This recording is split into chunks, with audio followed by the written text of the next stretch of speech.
네, 최경영의 정치본색 오늘도 놓치지 말고 꼭 알아야 할 뉴스들 준비했습니다. 스픽스가 콕 집어주는 뉴스 콕스.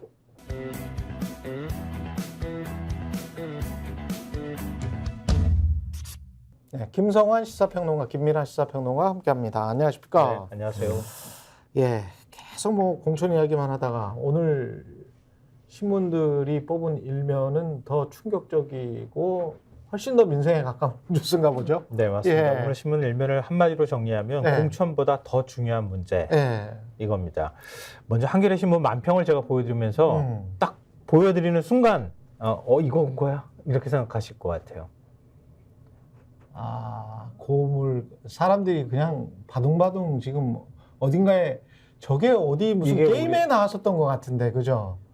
이게 오징어 게임이 나왔나요? 아닌가? 오징어 게임 어디 비슷한 것을 흉내낸 무슨 스포츠 게임 비슷한 게 하나 있었는데 넷플릭스에서 저 본 것 같습니다. 그래가지고 저 끝까지 매달려 있었던 사람이 제 기억에 UDT 출신의 해병이었었던 것 같아요. 예. 이게 그 정치 얘기를 한마디도 하지 않고도 예. 지금 국민들의 상황이 어떤지 그렇죠.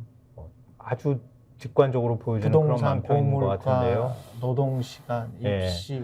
오늘 말씀드릴 주제가 여기 저기에 있죠. 정치 얘기 빼고 나머지 네. 여기 다 들어있어요. 저- 어떤 얘기가 오늘 실렸을지 한번 상상해 보시면 어떨까 싶어요. 혹시 저 왼쪽에 방송 들으면. 애라도 안 낳아야 살 수 맞습니다. 경쟁 바로 왼쪽에 그죠? 예.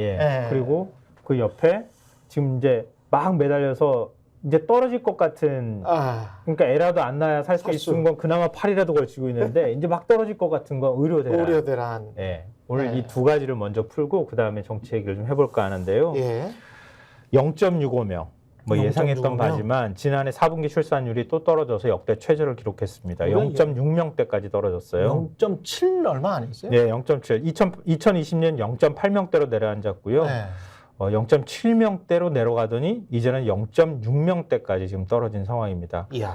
통계청이 올해 우리나라 출산율은 0.68명대를 기록할 것이다. 이렇게 전망하고 있는 상황입니다. 이게 얼마나 출산율이 심각한지 또 신문이 보도했는지 어떻게 보도했는지는 좀 이따 또 말씀드리고요. 두 번째로 심각한 문제가 또 있죠. 예. 의료 문제죠. 그러니까 지금 의료 공백이 굉장히 심각한 문제가 되고 있는데요. 의대 정원을 늘리는데 반발한 전공의들이 의료 현장을 지금 떠나고 있잖아요. 뭐 예. 이미 떠났다고 봐야 되겠죠. 예. 정부가 정한 복귀 시한이 바로 오늘입니다.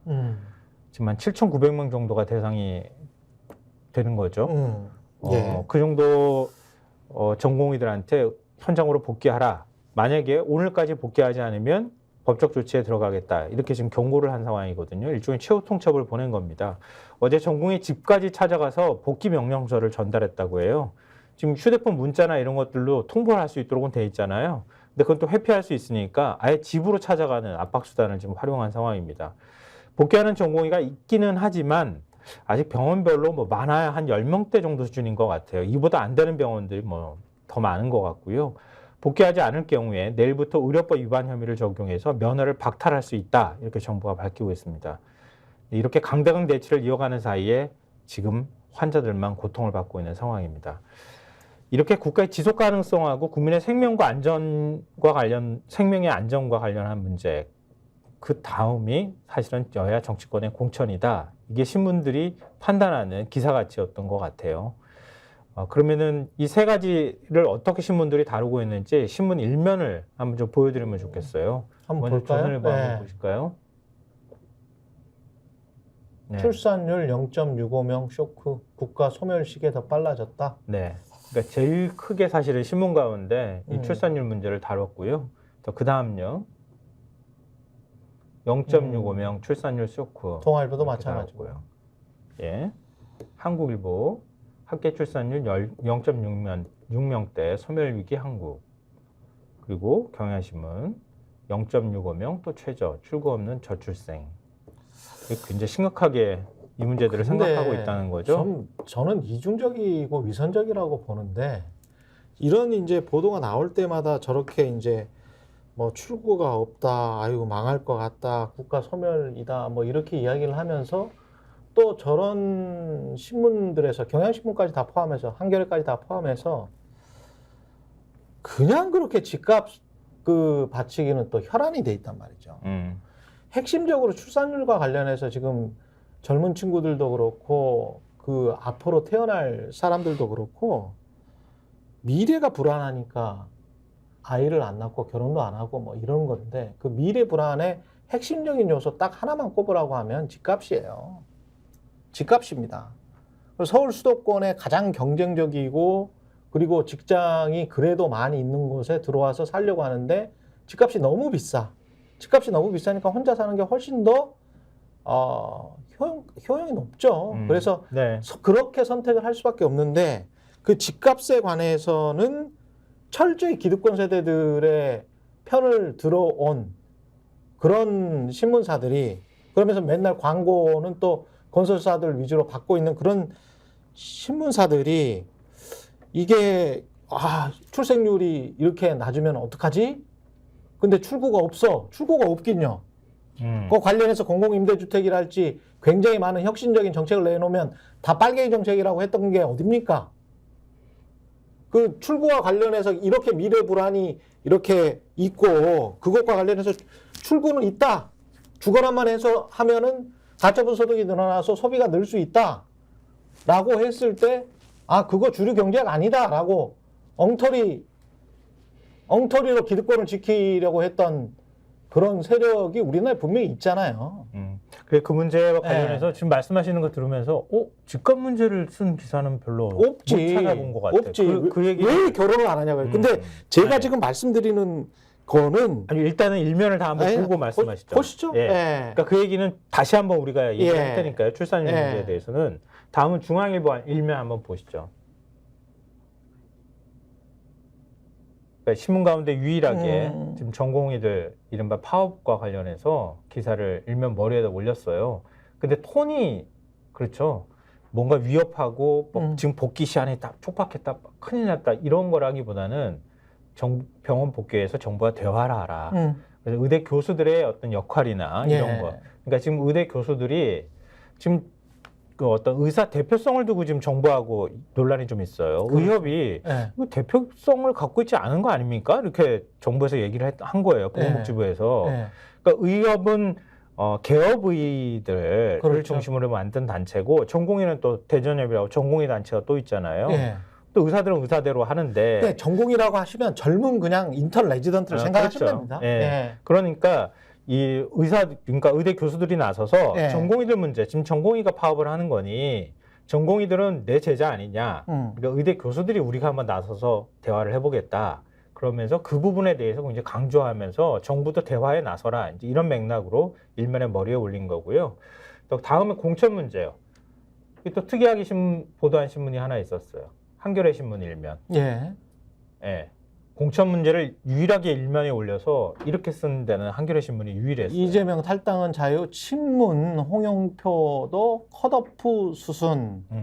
오늘은 이거 다 보여주고 이제 이야기를 좀 풀어가야 될 것 같습니다. 그러니까 지금 다른 신문들도 전부 출산율 문제, 한겨레 신문이 조금 보이잖아요. 아래 출산율 문제, 그리고 뭐 의협 전공의 파업 문제 이런 거 다 다루고 있기는 해요. 근데 얼마나 비중 있게 다뤘느냐. 이거는 신문 편집에 판단이 들어간 거잖아요. 그러니까 그걸 기준으로 해서 제가 말씀을 드린 겁니다. 자, 그러면 이제 앞서 제가 말씀드렸던 것처럼 하나하나씩 그 내용을 좀 짚어봤으면 좋겠는데요. 신문의 의식의 흐름을 따라가면 학교 출산율을 우리가 제일 먼저 얘기하셔야 할 수가 없는 거죠. 학교 출산율과 관련해서는 뭐 저는 아까 말씀드린 대로 이게 핵심이 뭐냐 하나만 짚어 가지고 생각을 하면 주거는 아닙니다. 주거는 아니고 여성이 살만한 사회인가 선진국과 비교했을 때 뭐 커리어를 계속 쌓고 그러면서도 임신을 하고 출산하고 그 다음에 다시 회사로 복귀할 수 있는 그런 안정적인 사회인가 아닌가 그게 모든 거를 다 결정한다고 봅니다. 이 딱 두 가지인데 그 두 가지를 지금 안 해주잖아요. 기업 문화도 그렇고 정부도 그렇고 그리고 사회적인 어떤 전반적인 것도 여성 자체를 그냥 그래도 저 애 낳아야지 뭐 이런 식으로 꼰대 같은 생각을 하고 있는 사람들이 아직도 정부 관료들 중에 많단 말이죠. 그리고 이제 주거난과 관련해서는 공공임대주택을 지으면 집값 떨어질 것처럼 이야기를 하니까 그러면서 이제 기득권 세력 하면 지금 정부도 마찬가지지 않습니까? 그러면서 포퓰리즘하고 유주택자들 보호만 하려고 하는데 그 유주택자들 대부분이 50, 60 이상의 중장년 세대들 아닙니까? 예? 근데 그 사람들의 집값을 잡기 위해서 MZ 세대를 생각한다고요? 생각하지 않잖아요. 네. 생각하지 않고 그 이후 세대들도 전혀 생각하지 않는 정책을 취하면서 무슨 출산율 걱정을 한단 말이에요. 그리고 그런 것들을 그런 어떤 정부나 그런 정치 세력들을 뒷받침해주고 있고 우리나라의 문화를 조장해주고 있는 저런 꼰대 신문들이 출산율과 관련해서 이런저런 걱정을 하는 거는 정말 그냥 걱정만 하는 것 같아요. 제가 보기에는 그렇습니다. 신문 내용을 전해드리기 전에 불을 네. 이미 뿜으셔가지고 네. 저 뿜을 때가 되게 많으니까요. 지금 중간중간에 계속 뿜어드리겠습니다. 알겠습니다. 그러니까 0.7명대라고 하고 네. 0.6명대까지 떨어졌다고 하니까 네. 숫자만 봐도 좀 기가 질린다고 하시는 분들이 있을 것 같은데요. 이 학교 출산율 0.72가 도대체 뭐냐 이거 궁금하실 것 같아요. 한 명이 아예 한 명을 안 낳을 거야, 안 낳는 거야 이렇게는 다 누구나 느끼고는 있는데 통계를 잡을 때는 어떻게 잡냐면 부부 100쌍이 낳은 자녀 수가 몇 명이냐. 그렇죠. 그래서 이런 2명이다. 그렇게 해가지고 통계를 0.7이라고 잡는 거예요. 이건 참고 삼아 상식 수준에서 좀 알아두시면 좋을 것 같고요. 이 0.7이라고 하는 게 얼마나 심각한 숫자냐 하는 걸 딱 보여준 신문이 있어서 비교를 했는데요.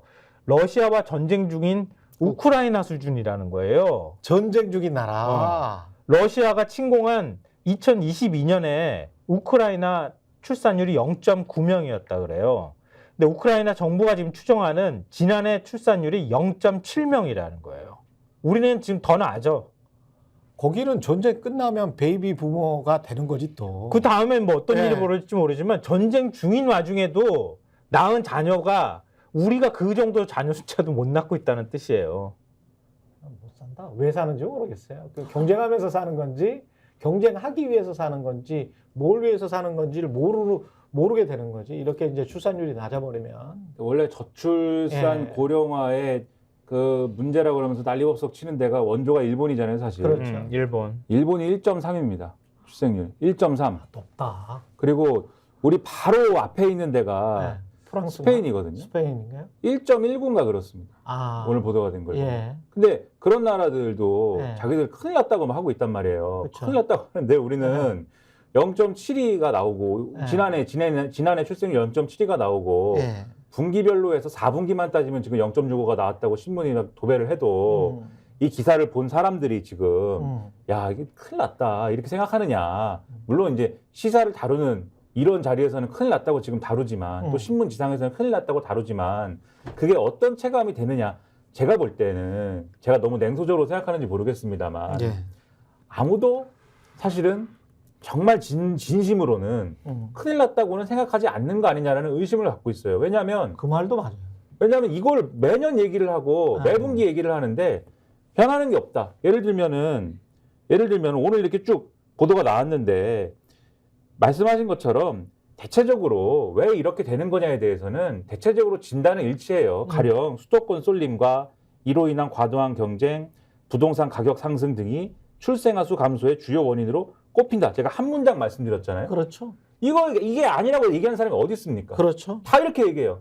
보도에도 다 이렇게 써 있어요. 그런데 예를 들면 여기에 대해서 정부가 나름대로 무슨 뭐 돈을 뭐 몇백조로 썼는데 해결 안 됩니다. 뭐 이렇게 얘기를 하잖아요. 근데 오늘 쭉 보도를 보면은 첫 번째로 그게 맞느냐 그러면 뭐가 돈을 쓰는 게 그렇죠. 돈을 제대로 쓴 게 맞느냐라는 지적들이 있고 예. 그리고 두 번째로 돈을 그렇게 쓰는 것 외에도 별도의 해법이 필요하다고 지적하는 그런 지적들이 있어요. 이미 그런 지적들이 있는데 그렇죠.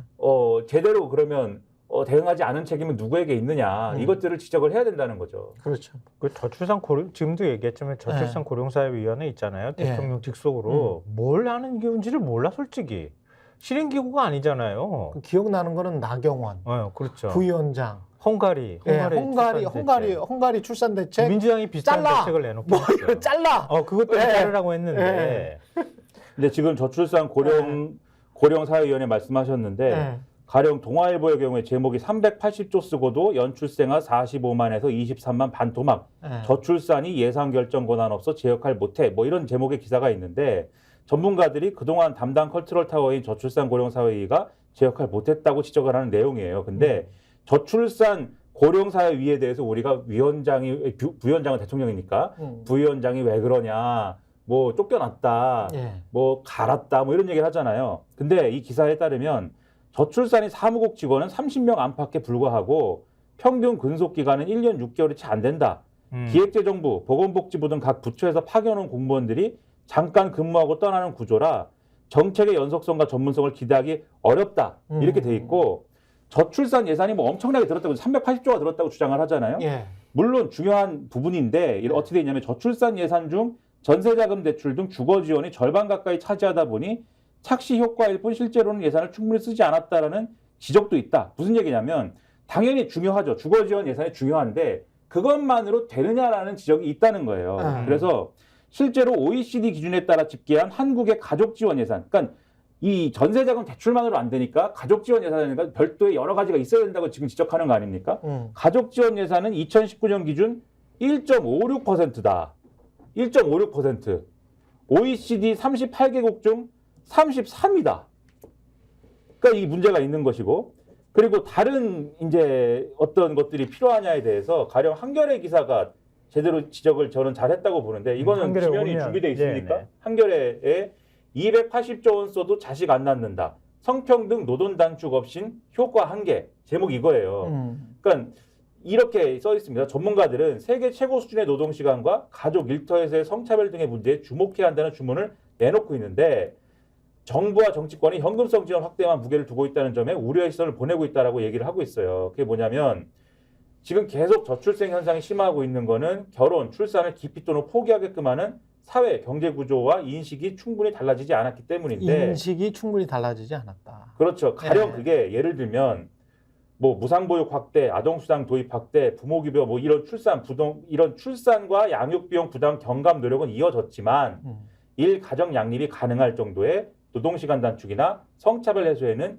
이르지 못했다는 거다라고 하면서 지금 많은 연구들을 보면 노동시간과 성평등 수준이 출산율과 분명한 상관관계를 보인다는 것이 많은 연구에서 확인됐다라고 지적을 합니다. 그러면서 구체적인 연구를 인용을 하는데 뭐 이걸 숫자가 많이 나오기 때문에 제가 다 말씀드리지는 못하겠는데 연구 결과들을 쭉 인용을 해요. 그렇죠. 실제로 노동시간하고 성평등 수준이 출산율하고 상관관계가 있다. 그러니까 노동시간을 줄이고 우리가 직관적으로 생각해도 그렇잖아요. 그렇죠.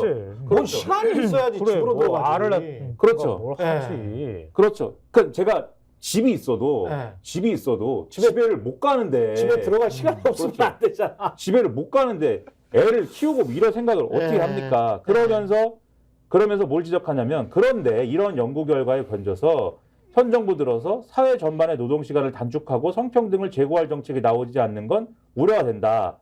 외려 지난해 노동시간을 더 늘리는 효과를 가져오는 주 69시간 근무제를 추진하려다 여론의 문매를 맞았고 그다음에 뭐가 또 중요합니까? 성평등이 중요하다고 그랬죠. 성평등 주무부처인 여성가족부는 폐지 방침에 손발이 묶여 있다.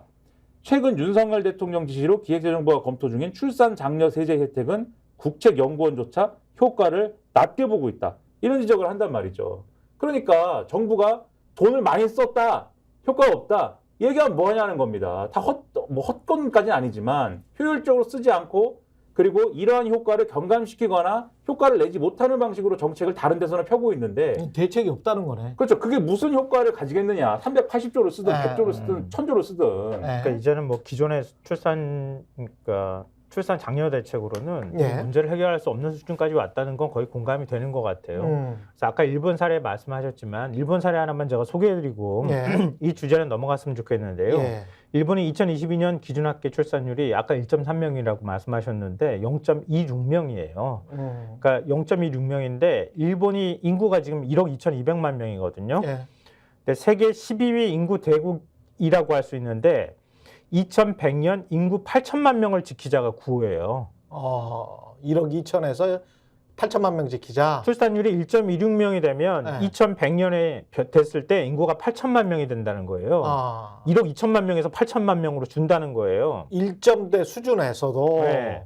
그러니까 2060년까지 학계 출산율을 2.07명까지 끌어올린다. 이게 지금 목표라고 합니다. 그러니까 출산율 한 명 끌어올리는 게 이렇게 힘든 거예요. 0. 몇 명 끌어올리는 것도 정말 어려운 일이라는 거예요.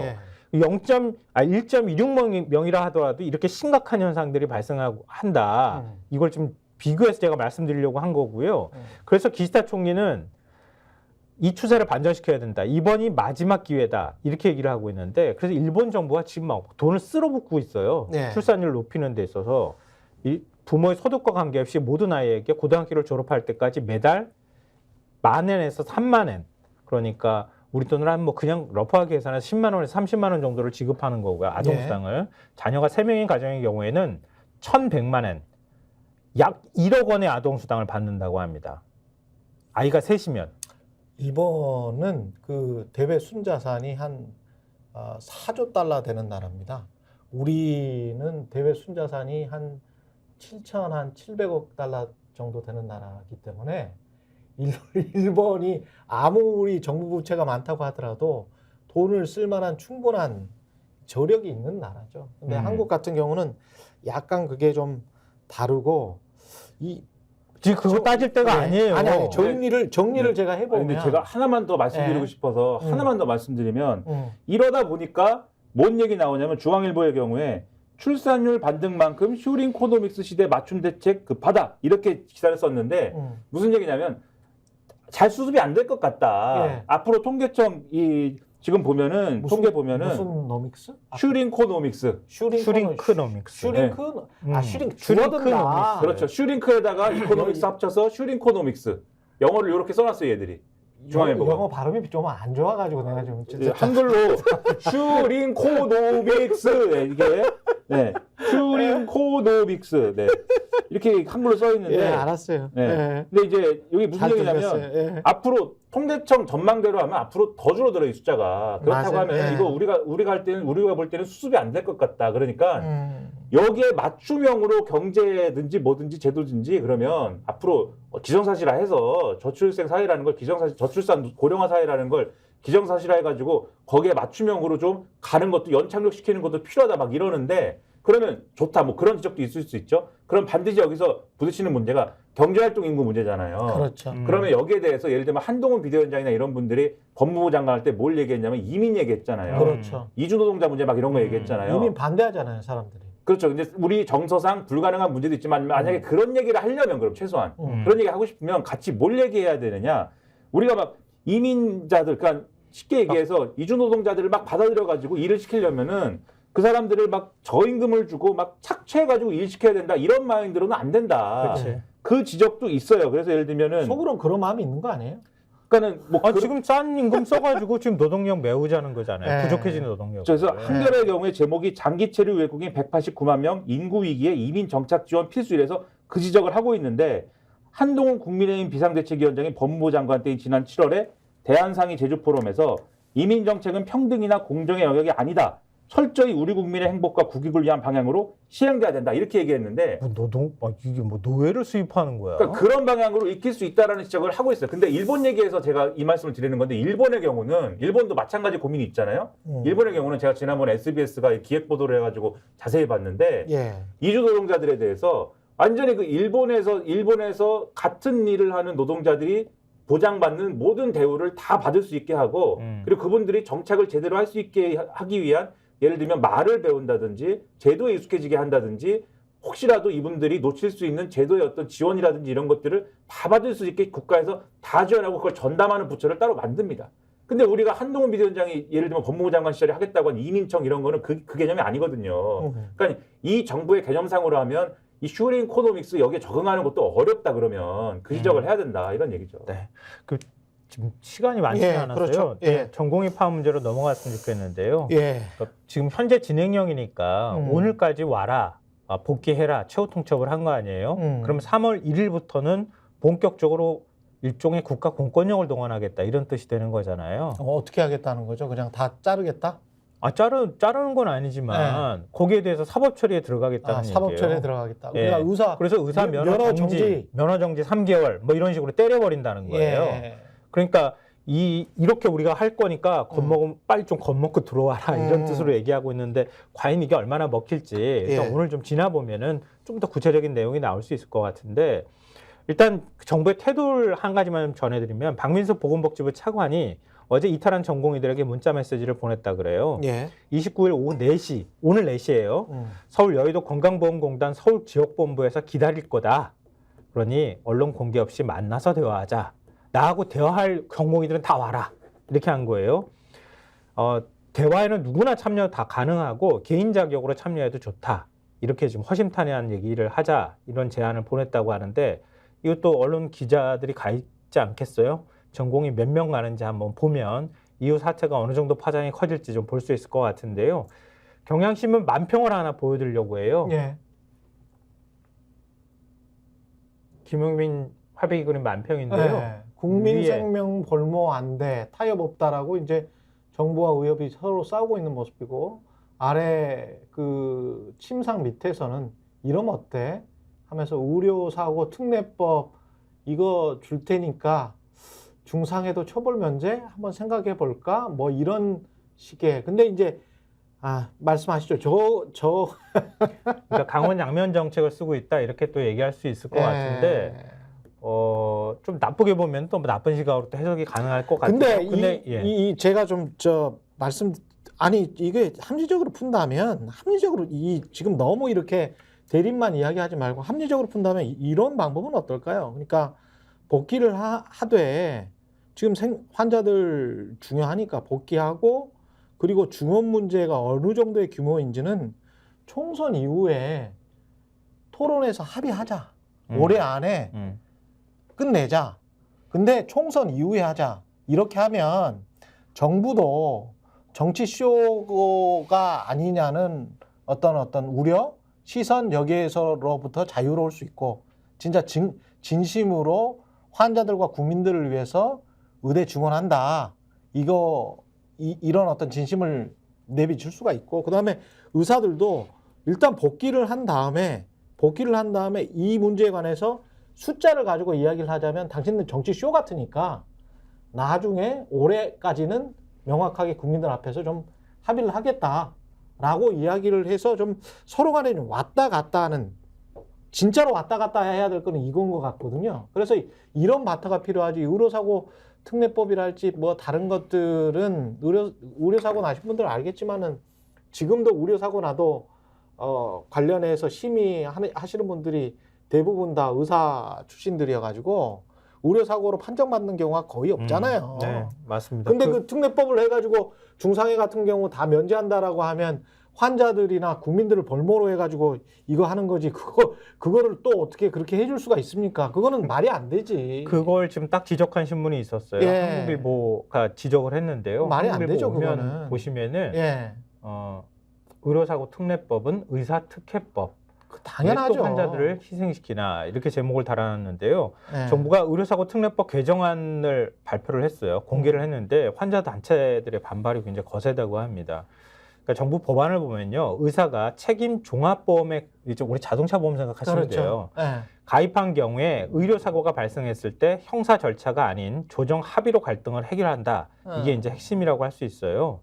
그러니까 보다 상한선에 있는 책임보험에 가입한 의사가 의료사고를 냈다면 환자가 처벌을 원치 않을 땐 공소제기가 제한됩니다. 예. 그러니까 기소 안 한다는 뜻이에요. 대체적으로는 피해 전액을 배상하는, 우리 책임보험하고 종합보험, 자동차보험하고 똑같다 생각하시면 되는데, 종합보험에 가입한 경우라면 필수 의료 의사에 한해서 환자와 관계없이 공소제기가 제한된다. 이건 조금 더 공소제기를 안 하는 쪽으로 가는 거예요. 예. 필수 의료 의사가 사망사고를 냈다면 기소는 가능하지만 처벌은 감경된다고 합니다.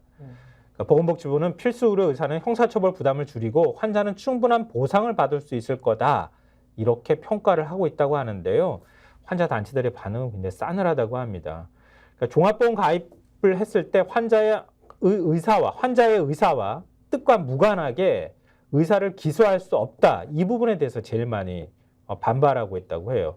또 입증 책임이 여전히 환자한테 남아있다고 하는 것도 문제예요. 왜냐하면 모든 의료 자료는 다 병원에 있잖아요. 가장 큰 게 그거죠. 입증 책임이 환자한테 있다는 거고, 외국 같은 경우는 입증 책임이 내가 그 과실을 하지 않았다라고 증명해야 되는 입증 책임이 의사한테 있다는 게, 그리고 병원에게 있다는 게 그게 완전히 다른 거죠. 이게 그러면요. 그 언론중재법 관련해서도 언론 그 관련된 법들 징벌적 손해배상 관련해서도 똑같은 문제인데 그거를 이건 좀 근데 이것도 이걸 가지고 또 근데 바터를 한다는 거는 말이 그렇죠. 안 되는 이걸 것 같은데. 가지고 그렇지. 근데 예. 이것도 정부와 지금 여당 예. 사이드에서 이렇게 얘기를 하는 거지. 예. 의사가 요걸 그러면 의사단체가 수용을 하는 거냐? 원하지도 않아. 네, 수용을 안 합니다. 원하지도 않아. 왜냐하면 지금 이거는 결국은 형사적인 문제에 대한 해법인 그렇죠. 거잖아요. 예. 의사들의 지금 볼멘 소리는 뭐냐면 그거 해도 민사적인 문제 남지 않습니까? 뭐 이런 거거든요. 지금. 그렇죠. 그러니까 민사적인 문제에 관해서는 특별법이나 이런 게 필요해요. 막 이런 얘기를 또 해요. 예. 그러니까 저걸로도 모자라다는 거예요. 지금 아니, 그러니까 의사들은. 이거는 이거하고 의대 증원 문제하고 무슨 상관이야? 그러니까 이게 이상하게 지금 이게 그 패키지가 돼 있어서 그런데 이게 의대 증원 문제하고는요 건보 수가하고 연결이 돼야 돼요. 그런데 그렇죠. 그 이야기를 자꾸 안 하고 그거는 또 국민들 부담이 되고 국민들 호주머니에서 나오는 문제니까 정부도 지금 일부러 그 말을 안 하고 있거든요. 오죽했으면 영국 파이낸셜 타임스가 한국 이거 지금 의사 파업들 이야기하면서 어제 그렇게 써놨더라고. 가장 큰 이슈는 아까 그 초고령화 우리 이야기했잖아요. 네. 초고령화에 따른 건보 수가 문제다. 어쩔 수 없이 국민들이 돈 더 내야 된다. 그 문제 가지고 좀 싸우는 거다라고 그 기저에 있는 그래서 이야기를 하더라고요. 이 얘기가 나오는 맥락이 예. 결과적으로 증원 문제를 막 안 풀리니까 예. 증원 규모 문제가 안 풀리니까 테이블에다가 그동안 의사의 불만은 뭐였어?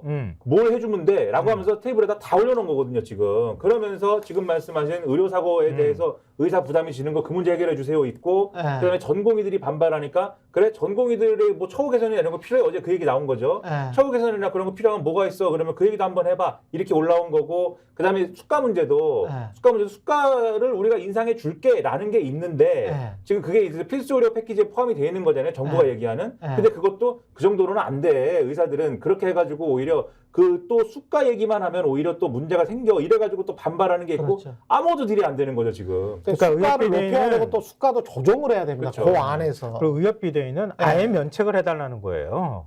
그러니까 기소권을 의료사고에 관해서. 네, 그러니까 네. 제한하고 이런 방식이 아니라 아예 면책을 해달라. 이게 이제 의협이 요구하는 거고, 이게 아까 말씀하셨던 게 핵심을 찌른 건데, 안선영 중증질환자 연합회 이사가 한 말이 예. 딱 핵심이에요. 제가 볼 때는 결국 정부와 의협이 의대 증원 숫자를 놓고 협상하는 과정에 환자 생명만 갈아 넣는 것이다. 그렇지.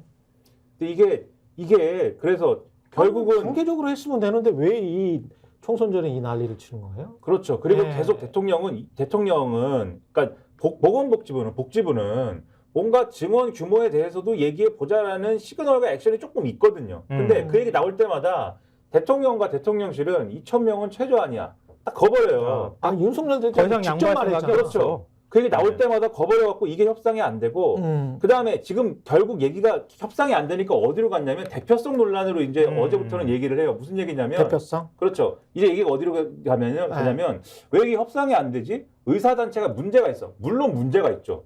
의사단체가. 의협이 문제가 없었던 적이 한 번도 없죠. 예. 왜냐하면 또 의사들끼리도 의협은 좀 너무 그래. 이런 건 있거든요. 또 개원의의 입장이 따로 있고, 그 다음에 소위 말하는 페리닥터의 입장이 따로 있고, 전공의 입장이 따로 있고, 막 대형 다 병원의 달라. 입장, 그렇죠. 다 다르지 않습니까? 다 달라요. 그건 또 사실이니까. 네. 그러니까 정부 쪽에서 나오는 얘기가 의협하고는 대화가 잘 안 돼. 다른 누구하고 대화를 해야 돼. 이 얘기를 하는데 실질적으로 의사들의 입장을 대변하는 공식적인 단체라고 할 만한 데가 또 공신력을 갖는 데가 없지 않습니까? 그렇죠. 그러니까 의협 입장에서는 아니 지금까지 모든 어떤 그런 뭐 예를 들면 현안이 있을 때마다 우리하고 협상하고 우리하고 대화를 해왔는데 갑자기 우리를 왜 제껴요? 이것은 우리를 분열시키려는 겁니까? 이러기 시작하고 전공의에 대해서도 전공의들하고 지금 풀어야 되지 않습니까? 핵심적으로. 그렇죠. 정부가 근데 이게 전공의 단체가 지금 있잖아요. 대전협이라고. 대전협 상층부와 일부 아주 초강경파들 10%가 지금 협상을 가로막는 것 같으니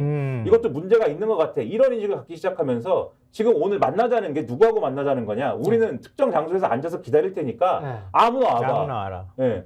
대전협에서 와도 좋고 거기 집행부 아니어도 좋고 그냥 전공의여도 좋으니까 아무나 와봐. 그러면 누가 기다리는 거예요? 보건복지부에서. 또 차관 아까 네. 얘기했잖아요. 아까 그 차관이 앉아서 기다리는 박민수 차관. 네. 네. 그러면은 거기 와가지고 대화를 하면은 네. 뭐가 해결이 되고 무엇이 협상이 되는 거냐. 그렇지. 그건 의문이지 않습니까? 와서 얘기한 대통령은 2,000명이 최저라는데. 그렇죠. 와서 얘기한 사람의 어떤 면허 취소라든가 이 현장 복귀나 이런 거를 개인적으로 설득하는 자리는 될 수 있어도 집단적으로 풀 수 있는 자리가 아닌 거잖아요. 그렇죠. 그거는. 그렇죠. 그럼 이거는 네. 국민의 한 사람으로 볼 때는 문제가 해결되는 오늘이 아니라 해결이 안 되고 그냥 내일로 넘어가는 어떤 명분 내지는 뭐 이런 게 마련되는 자리가 될 가능성이 우리 크다. 옛날에 그런 거 많이 하잖아요. 노조 깰 때도 그렇게 했지만 공작을 하잖아요. 우리 네. 보통 공작이라고 표현하잖아요. 네. 조합원들하고 지도부를 분리시키고 네. 지도부를 깨잖아요. 예. 딱 그 방식인 거야. 어떻게 보면 물론 이제 사안 자체는 다를 수는 있겠지만 예.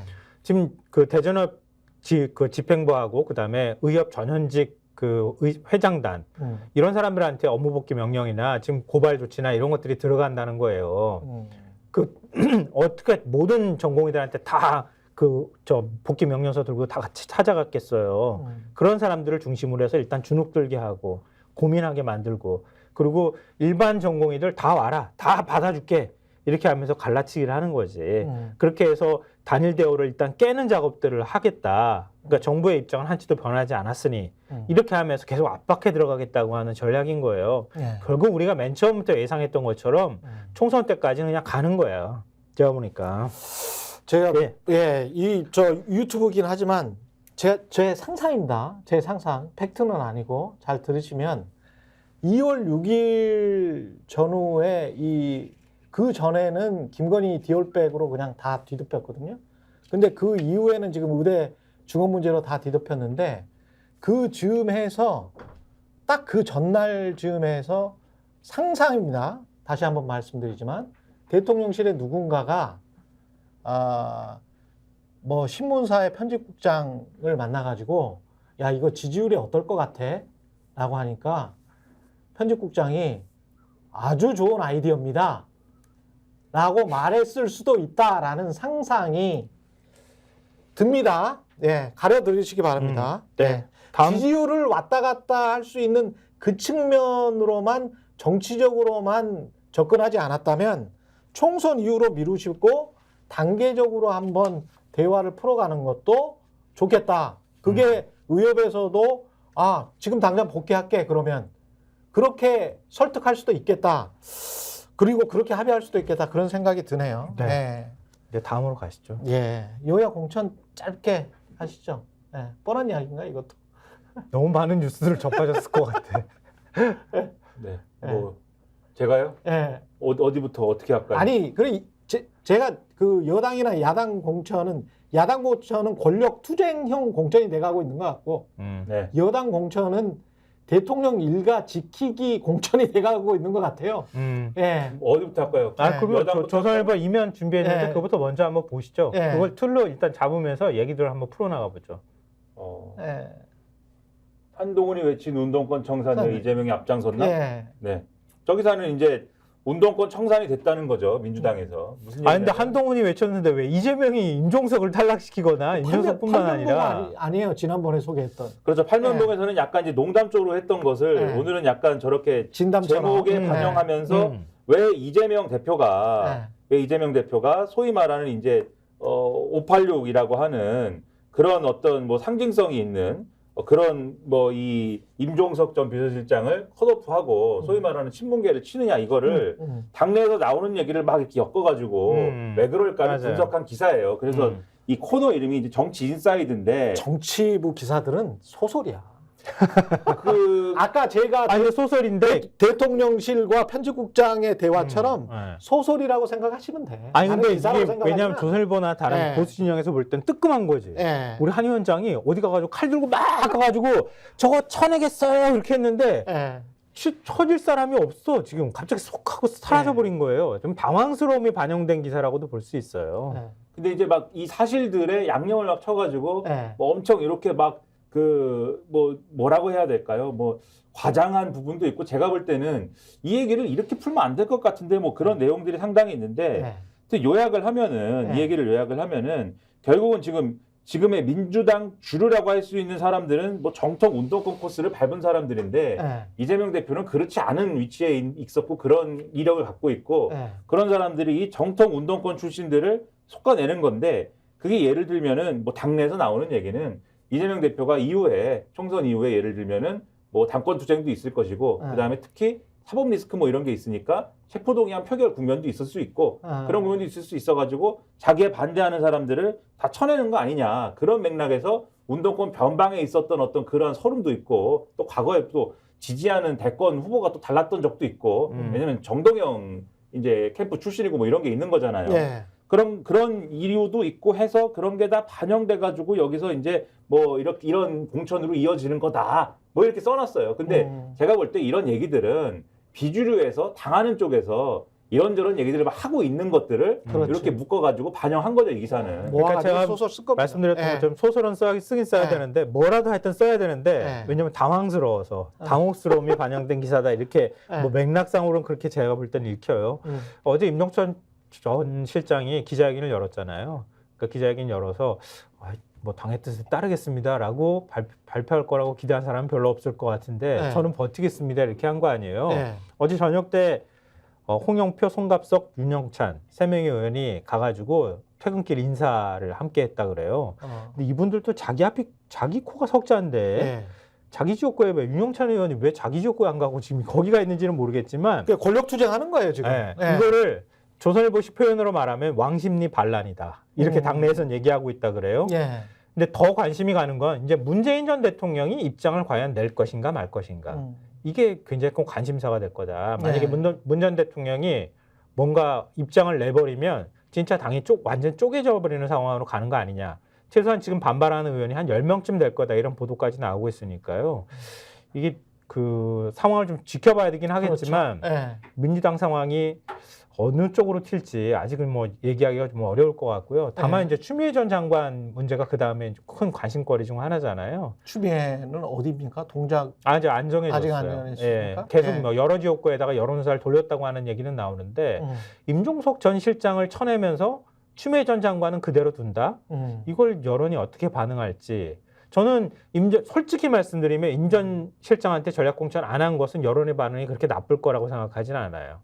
뭐 이해는 다 다를 수 있겠는데 당내 역학관계를 떠나서 예. 국민 반응, 예. 여론의 반응은 그럴 가능성이 있는데 추 전 장관을 그대로 두면 결과를 우리가 알 수가 없으니까 그렇게 공천을 해가지고 이제 이기면 그거는 이재명 공이 되는 거고. 그렇죠. 그리고 네. 거기에서 뭐 져가지고 뭐 한 120석밖에 민주당이 안 나왔다.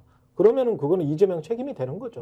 예. 이제 임종석을 하냐마냐의 문제라기보다도 맥락이 중요하다는 어제 말씀드렸고, 예. 그다음에 추가로 어떻게 될 거냐의 문제에서 사실 또 관심이 쏠린 게 어제 이제 컷오프잖아요, 사실. 예. 그래서 어제 이제 기동민, 홍영표, 안민석, 이장섭, 변재일 이렇게 5명 현역 의원 지역구에 대해서 그리고 권인숙 비례대표 의원이 지금 도전하고 있는 경기 용인갑까지 6개 전략 선거구로 의결한 거에 대해서도 말이 많은데 대표적으로 이제 홍영표 의원이죠. 예. 홍영표 의원의 경우에는 거기 이제 저 어제도 좀 설명드렸는데 거기 이제 이동주 의원이 도전자로 있는 상황이고 예. 그런 상황에서 컷오프가 되는 거냐 이게 관건인데 전략 선거구로 지정했다는 거는 컷오프 될 수도 있고 전략 공천을 꽂아가지고 컷오프가 될 수도 있지만 지금 전략 공간위에서 경선을 붙일 수도 있다 이렇게 얘기하고 있긴 하거든요. 예. 그래서 지켜봐야 되겠지만 홍영표 의원은 전략선거구로 지정이 돼서 내가 탈당을 할 수도 있어 막 이렇게 주장을 하고 있는 국면이긴 해요. 그리고 경선을 붙이더라도 지금 이분이 인정한 것처럼 하위 10%에 지금 들어가는 걸로 보이기 때문에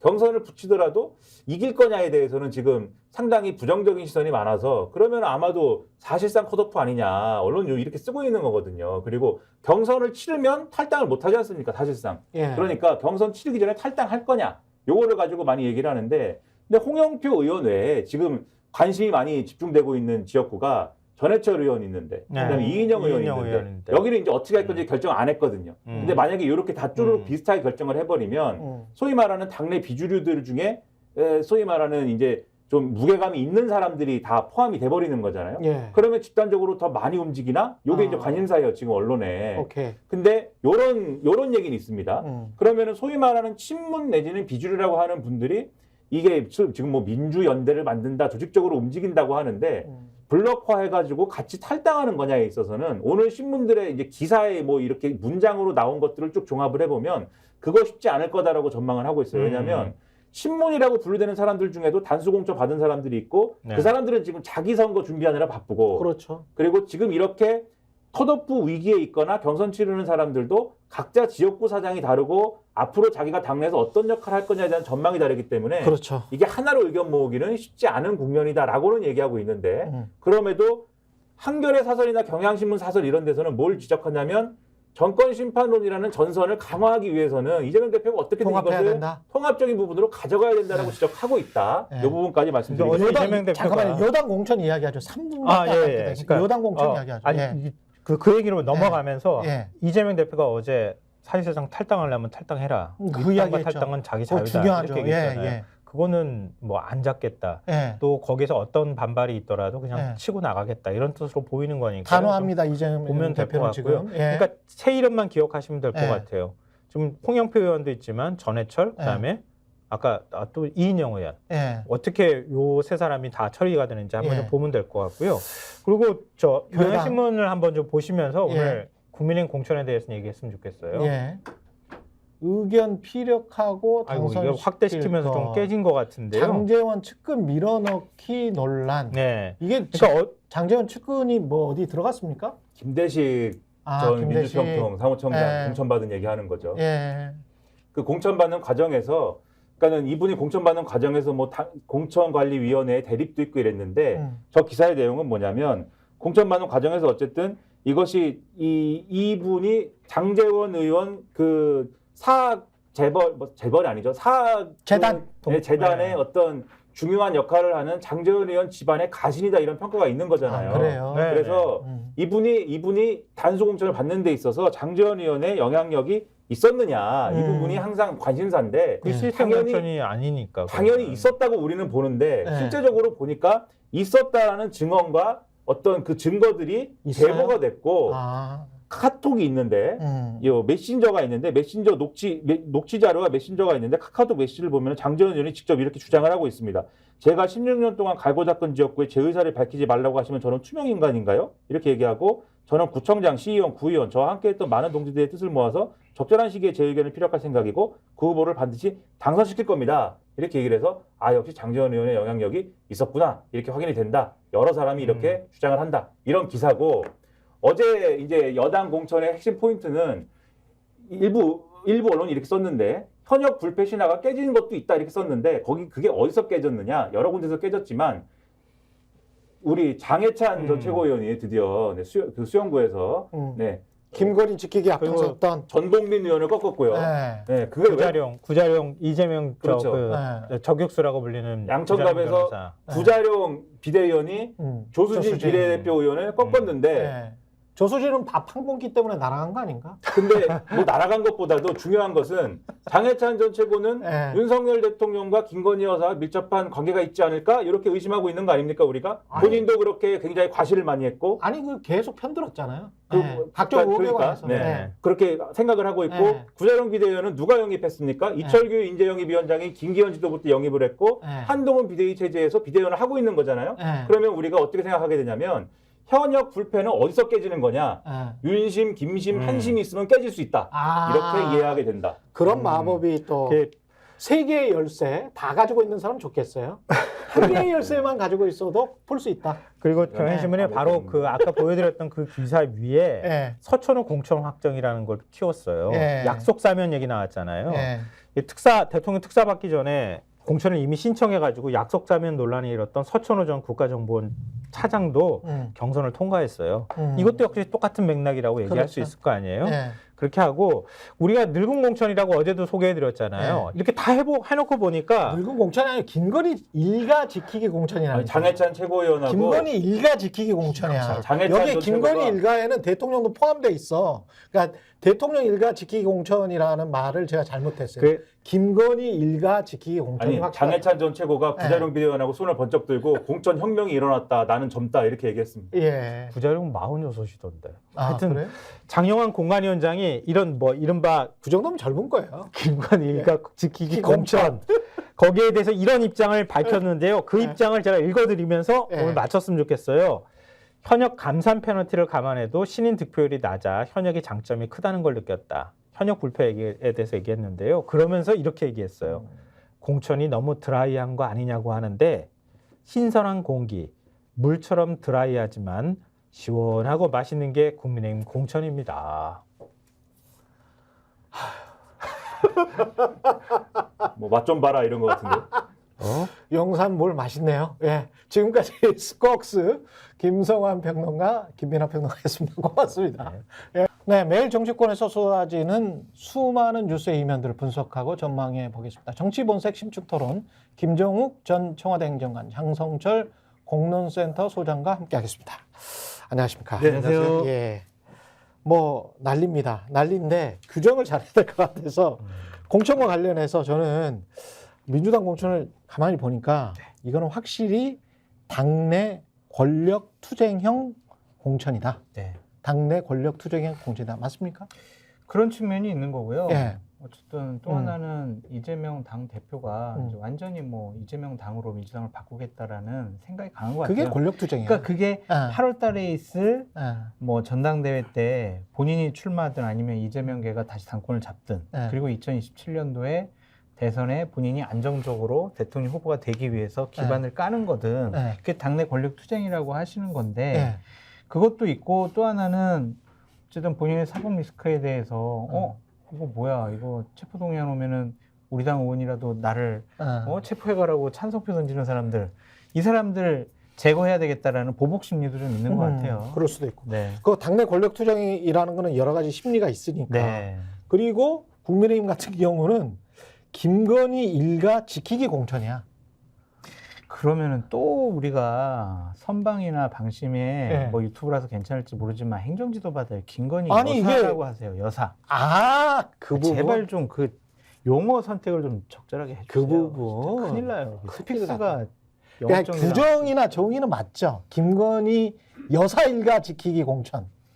그런 측면도 있고 또 아니 이제 그러니까 왜 현역 그 의원 민주당은 기득권. 단호하면서 여기는 애매해요 항상. 저는 제가 균형을 맞춰드려야 여기가 또 무슨 저처럼 유튜브에서 균형 맞춰서 이렇게 명확하게 정의하는데 보셨어요? 그러니까 예? 뭐 보복에다 방탄에다 예. 이런 게 다 얘기하면서 여기는 일가지키기 아니야 했더니 그런 측면이 있죠 이렇게 말씀하시면 그게 어떻게 엄정하게 제가 평가를 했습니다. 엄정하게 평가를 하니까 이거는 전반적으로 김건희 여사 일가 지키기 공천 그러니까 맞다. 그게 이제 예. 특검법과 관련해서 예. 이것이 특검법이 통과되지 않도록 현역 의원을 최대한 배려해 주는 거다. 이제 이렇게 해석을 할 수가 있는데 꼭 그런 측면으로만 보기는 어려울 것 같고요.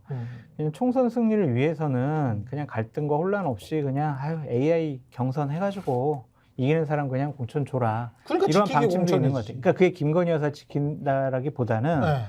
아니 그 어쨌든 이전에 선거를 보면 위해서. 김건희 특검이랄지 최상병 특검이랄지 이게 네. 이슈가 될 수밖에 없기 때문에 네. 그거 관련해서 임종득이랄지 신범철이랄지 뭐 김교 누굽니까 그 양평 군수했던 사람 김성규 김성교랄지 그 그다음에 최상병 문제 장해찬 같은 경우도 맨날 김건희 여사 지키기에 앞장섰던 인물이고 전복민이랑 붙일 때부터 저는 알아봤어요. 왜냐면 전복민은 흠이 있거든. 컷오프 대상이죠. 예, 허르프 대상이지. 그건 뭐 자기 아버지 뭐 그렇죠. 건설회사 뭐 이렇게 해가지고 뉴스데스크에서도 나왔었는데 이건 뻔하잖아. 그러면 전복민이랑 붙이면 장해찬 해주겠다는 건데 그렇죠. 뭐 그런 것들이 너무 많이 보인다는 거죠.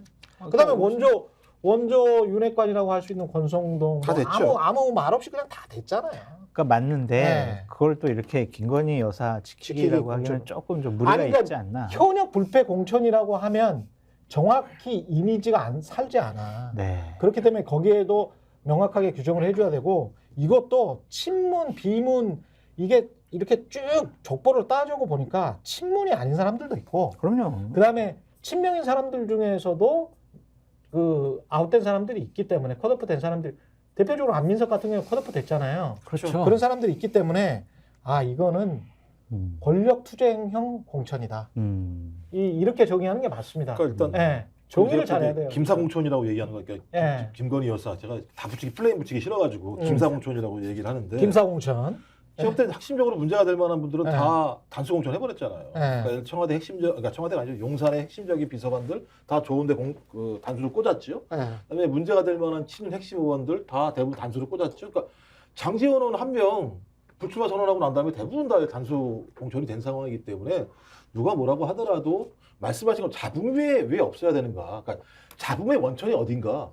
잡음의 원천은 누가 뭐라고 얘기해도 김건희 여사 특검법 일 수밖에 없는 측면이 분명히 있기 때문에 그렇게 이번 공천은 성격을 규정질 수밖에 없다. 그리고 말씀하신 신범철, 임성근 임종득 이런 사람들 같은 경우는 최수근 상병 문제죠. 그러니까 한 사람은 대통령 부인, 또 하나의 문제는 대통령 본인. 이 두 가지 문제가 걸려 있는 부분과 관련해서 제가 볼 때는 나름대로 가이드라인이 정확히 잡혀 있었겠죠. 그렇게 관련해서. 이제 프레임과 규정을 하고 싶겠지만 저는 국민의힘 공천 자체를 잘 현재까지는 상대적으로.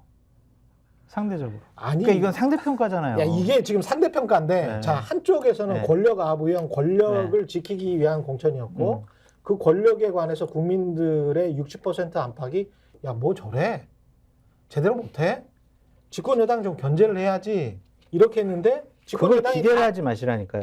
그러니까 집권 그걸 여당이 기대할 다 수가 없어요. 딸랑딸랑 위주의 공천을 해놓고 딸랑딸랑 공천이라고 바꿀까? 딸랑딸랑 공천을 해놓고 이쪽은 권력 투쟁형 공천이 맞아. 그러면 이거는 당내 문제야. 근데 집권 여당의 공천은 국가와 정부 문제야. 국가와 정부 문제인데 그러니까 그걸 기대하셨냐고요. 한쪽으로 쏠려가지고 처음부터. 딸랑딸랑 공천을 하면 이게 더 큰 문제 아닌가? 문제인데, 네. 그러니까 저는 철저하게 이제 네. 공천이라는 관점에서 보면 네. 당내에 분열이 생기면은요 네. 선거 이길 수가 없어요. 결과를 가지고 이야기를 예측을 해보자면 그러니까 아까는 제가 말씀드렸잖아요. 현재까지는이라는 단서를 달았고 나는 이제 명분 가지고 이야기한 거고. 3월 22일 날 이제 대진표가 딱 드러나면 네. 국민들은 다른 판단할 수 있을 거예요. 네. 여기는 진짜 야 윤핵관들 다 공천 주고 네. 윤석열 대통령 참모들 좋아했던 사람들 캠프에 있던 사람들 다 공천 주고 네. 개혁 공천 없네 물갈이 없네 네. 이게 맞아? 기득권 공천이네 이거랑 네. 이쪽은 시끄러웠지만 야 그래도 사람 많이 바뀌었네. 네. 그래도 새로운 신진 인사 많이 들어왔고 뭐 친문도 쳤지만 친명도 좀 뭐 불편한 사람들은 좀 많이 바꿨네. 네. 이렇게 평가받을 수가 있을 거예요. 그래서 이제 4월 10일 날 국민들이 선거장에 가서 야 그래 여기는 조용히 했지만 이런 공천은 잘못된 것 같아 라고 생각할 수도 있고 네. 이쪽은 분란이 있었지만 이거는 좀 물갈이 공천 개혁 공천 됐네라고 해서 민주당을 찍을 수 있는데 네. 현재 스코어로 보면은 지금 분란이 심해가지고 지역에서 분열이 생기잖아요. 그러니까 예를 들면 불안한 거지. 그러니까 서른 의원이 탈당을 해요. 네. 서른 의원은 어쨌든 민주당 표를 갉아먹을 거 아니에요. 나온다면. 네. 무소속 출마한다면 그렇지. 민주당 그 지역에 공천을 해요. 서른 그렇지. 의원 나와요. 국민의힘 후보 한 명이에요. 수도권은 5% 정도 차이로 승패가 좌지우지 되는데 근데 1대 1.5의 싸움이 되는 거죠. 이런 위기 관리를 못하는 네. 민주당 공천이 저는 지금은 아까 말씀대로 위태위태해 보이고 좀 잘못됐다라고 보는 거죠. 동의합니다. 네. 동의합니다. 이 부분은 근데 정리를 잘 해야지. 1대 1.5나 1대 2의 공천이 돼버리면 선거는 결국은 이기는 공천이 돼야 되는데 이기는 공천이 안 되는 건 아니냐. 이런 지지자들의 불안이 있지. 그러니까 제가 볼 땐 직전에 나온 말씀이 장 소장님 속마음이라는 생각이 들긴 하는데요. 기본적으로. 왜냐하면 궁예입니까? 왜냐하면 탈당이라고 하는 건 다 할 수밖에 없는 거예요. 다 그런 일들이 벌어지죠. 그리고 예를 들면 민주당 같은 경우는 숫자가 너무 많죠. 국민의힘 같은 경우 제가 왜 말씀을 드리냐면 공천이라는 건 4년의 평가잖아요. 누가 뭐라고 해도.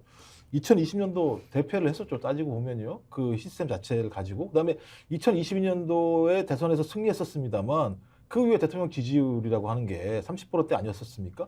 그럼 집권 여당이라고 하는 것이 국민들에게 신뢰받지 못했던 측면이 분명히 있는 거잖아요. 거기다 평가잖아요. 근데 아무도 안 바꾼다라고 얘기하는 건 본인 스스로가 국민들은 부정적인 평가를 했는데 자신들은 아무런 잘못이 없다라고 얘기하는 거잖아요. 그럼 이건 매우 문제가 있는 거죠. 네, 그럼 예를 들면 민주당도 역으로 따지고 보면 저 거의 180석에 준하는 의석을 줬음에도 불구하고 대선에서 패배했죠. 니들 뭐 했어? 그렇죠. 아무것도 한 게 없는 상황에서 이 사람들을 그대로 주고 매치업을 할 수 없다라고 하는 판단이 있는 거고 그럼 어떤 형태로든지 공천 갈등은 이미 예상된 거다. 근데 이 예상이요 쉽지 않았던 게 뭐냐면 지금 민주당 체제는 그냥 2020년 체제가 아니에요. 2012년, 2016년, 2020년 체제예요, 실제로. 그러니까 대부분 친문 중심의 공천이 12년 동안 유지해왔던 측면이 강해요. 네. 근데 이 문제와 관련해서 새로운 사람들이 들어와야 혁신이 되는 건데 그렇다면 이 12년 체제에서 혜택을 누렸던 사람들이 쉽게 나갈 거냐? 저는 그 하나의 사례가 30 의원이라고 생각하는 거예요. 오선하셨잖아요, 여기서. 오선하셨음에도 불구하고 본인이 뭔 잘못했냐? 2년 동안 30의원이 뭘 하셨습니까? 따지고 보면. 건강한 비판은 저는 유의미하다고 생각이 들지만 당대표를 쥐락펴락하려고 했던 측면들이 분명히 있잖아요. 근데 거기에 대해서 예를 들면 의원들의 평가가 나와서 본인이 하위 10%가 됐는데 그 평가 자체가 의도적으로 무엇인가 기획된 것처럼 얘기하면 전 증거는 제기를 해야죠. 증거가 있나요? 그냥 제가 볼 때는 저도 이재명 당대표가 기존에 해왔던 방식을 보면 그럴 것 같다라고 하는 추정들인 거잖아요. 우리는 정치적인 현상에 대해서 분석을 하고 또 예측을 하는 거지. 너 봤어? 너 그 자료 봤어? 이렇게 얘기하면 할 말은 없다라고 말씀을 드리고 어쨌든 지금 민주당의 공천은 분란과 갈등이 좀 심해지는 측면이 있고 최경영 앵커님 말씀하신 것처럼 향후의 당권, 대권을 위한 당내 권력 투쟁의 일환으로 있어서 경쟁자들은 다 내보내.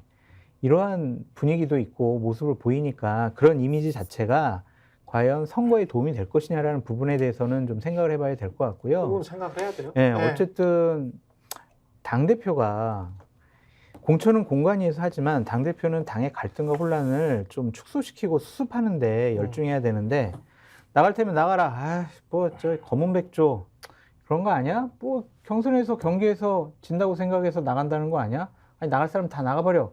이런 식으로 냉소적으로 경쟁자들에게 상처를 주는 거는 좀 옳지 못하지 않느냐. 근데 저는 그런 생각은 들어요. 모든 게 이재명 탓이냐라고 하면 좀 서른 의원하고도 인터뷰 많이 했고 홍영표 의원도 마찬가지고 여러 의원들이랑 인터뷰를 했는데 솔직히 말해서 서른 의원 같은 경우는 조홍천 의원 같은 경우는 약간 좀 다를 수 있어요. 한 20분 정도의 인터뷰 시간에 가령 언론에 나온 거는 그렇지 않지만 대통령 윤석열이라 대통령에 관한 비판이 10분 이상 있었던 사람이 있나? 그러면 한 10분 정도 그리고 당에 뭐 쓴소리를 할 수 있어 충분히.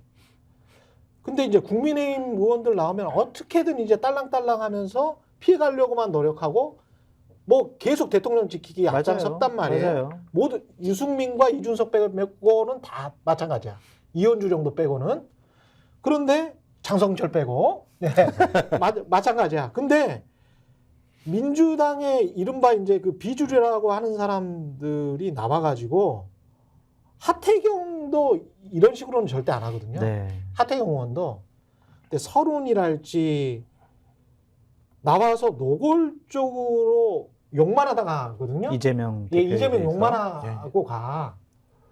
그러면 저게 2년 동안 당내 화합과 통합을 위해서 본인은 그리고 당원들을 설득시키기 위해서 야 윤석열 대통령이 너무 못하니까 어떻게 좀 심판을 해봐야 되겠다는 그 노력을 서른이나 홍영표 등이 얼마나 많이 했나? 이만큼이라도 했나? 아니면 이준석이나 유승민 정도의 한 10분의 1이라도 했나? 그러니까 저도 그분 관련해서 별로 들은 바가 없기 때문에 이게 너무 이상한 거지. 근데 결론적으로 이게. 당내에서 이재명 네. 당대표 반대편에 있는 자기 지분을 확보하는 투쟁들만 계속 해왔다는 생각이 드는 거죠. 그러니까 이게 결론적으로는 나중에 자기 사람들의 공천을 확보하기 위한 싸움이었다라고 우리는 또 추정할 수밖에 없는 측면들이 분명히 있는. 그러니까 이재명 당대표가 다 잘했다는 말씀 드리는 건 아닙니다만 저도 마찬가지예요. 77.77%의 지지를 받고 당대표가 된 사법 리스크가 있음에도 불구하고 그렇다면 사법 리스크에 대해서 당을 지지하는 사람들은 저것이 정권의 탄압이라고 생각하는 측면들이 많은 거잖아요. 그럼 그걸 싸워주면서 당대표에게 요구한다면 당대표도 쉽게 예를 들면 그렇게 얘기할 수 없는 측면이 분명히 있는 건데 말씀하신 것처럼 거기에 대해서는 이런 방구하지 않고 지속적으로 이재명 당대표 체제만 쓰려고 하는 측면들이 있었기 때문에 그 부분과 관련해서는 저는 이미 예고된 전쟁이었다는 생각이 드는 것이고 그 예고된 전쟁이 지금 진행이 되고 있는 건데 문제는 좀 이걸 좀 고급스럽고 좀 유연하게 풀어나가는 리더십이 좀 적다라고 하는 측면에서 전 동의할 수 있습니다만 이것 때문에 문제다라고 공천을 얘기하는 건 과도하다는 생각이 든다 이런 거죠. 그런데 많은 언론에서 지적도 하고 각종 여론조사 흐름을 보면 민주당이 선거가 어려워지고 있다라는 수치를 나타내고 있잖아요. 그러니까 그 부분에 대해서 민심의 변화와 경고에 대해서 그냥 외면하고 어쩔 수 없어. 우리가 사람 바꾸고 물갈이하기 위해서는 이런 진통점을 우리가 이겨내야 돼. 결국에는 정권 심판론이 높으니까 국민들이 우리를 맞아. 선택할 거야. 네. 김건희 여사 명품백 봐봐. 저런 대통령이라는 부부를 옹호하려는 국민의힘을 누가 찍겠어? 이런 생각만 가지고는 선거 이기기가 쉽지 않다. 그렇게 맞아요. 말씀을 드리고요. 그러니까 이게 지금 이재명의 민주당이 네. 자체 발광하는 모습을 보여야 돼요. 좀 이재명 대표 스스로도 아 이재명 멋있네 라고 하는 그렇죠. 그런 어떤 모멘트가 있어야 돼. 네. 그런데 지금까지 이 공천 과정에서는 왜 저렇게 싸워? 아니 그리고 또 왜 저렇게 싸워? 그런 모습만 보였기 때문에 지금부터는 모두를 확 달리하지 않으면 이게 지금 사람들을 특히 중도층을 끌어안기가 쉽지 않아요. 오르신 말씀이고요. 지지층도 분열될 것 같아요. 그러니까 친문 세력들이 12년 동안, 20년 동안 해먹은 거 이번에 좀 물갈이 해야 돼. 예. 그럼 당연히 그럴 수가 있죠. 새로운 네. 인물들이. 예.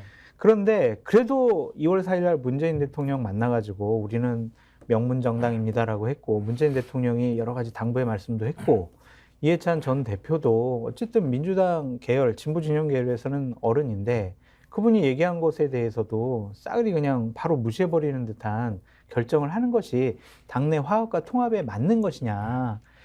거듭 말씀드리지만 지역에서 지지층이 분열되면요 선거 못 이긴다니까요. 후보가 따로 나가고 맞아. 나는 정말 임종석 너무 좋아. 근데 전현희 송동갑에 갑자기 낙하산으로 내려왔어? 나는 정말 국민의 후보는 찍지 못하겠지만 나 나가서 나 전현희 후보 못 찍겠어. 이렇게 생각하는 사람들의 마음을 달래줘야죠.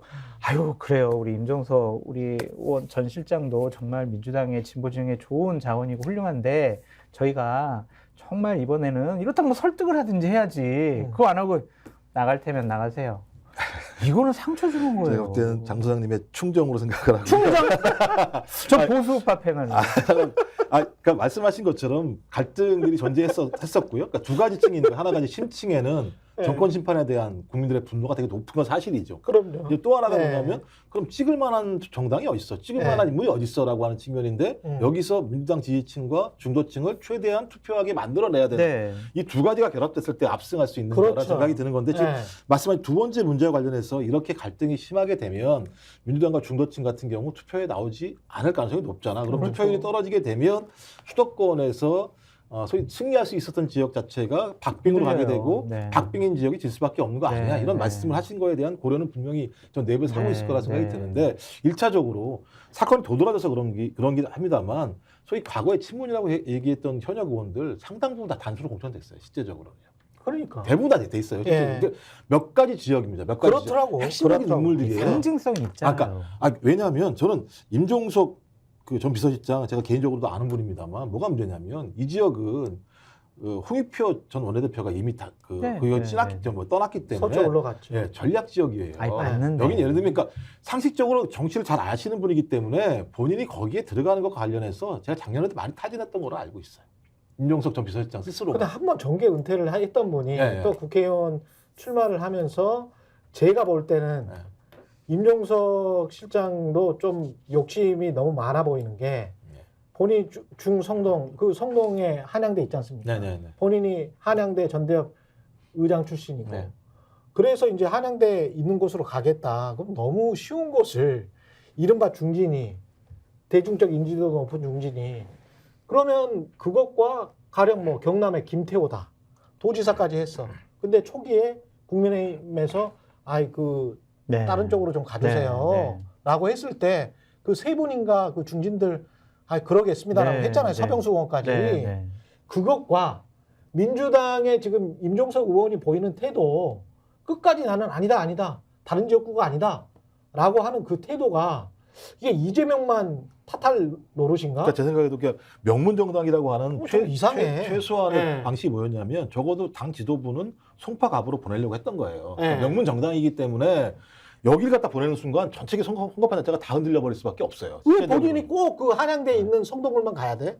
그것도 홍익표가 다 닦아놓은 밭이잖아요. 그러다가 거기 또 성동구청장이 또 잘 닦아놨죠. 네. 그 홍익표가 다 닦아놓은 거를 홍익표는 자기 헌신해가지고 서초울로 간 거 아니에요. 그럼 홍익표 멋있어.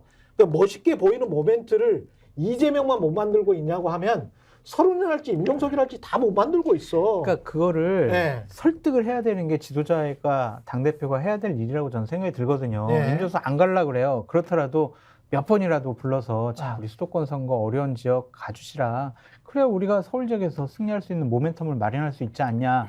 10번이고 100번이고 설득해야지. 저 다시 한 번만 제고해 주십시오. 싫어. 너 나갈 테면 나가. 그러고 나서 바로 송파갑에 딱 그냥 단수공천 딱 때려버려요.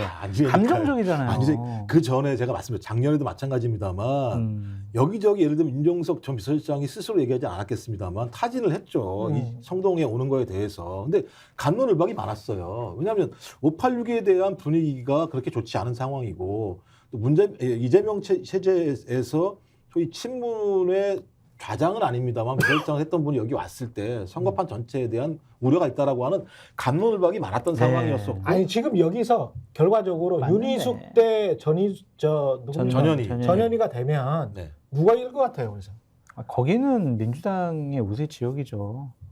아닌데 민주당이 최재성 정무수석이 네.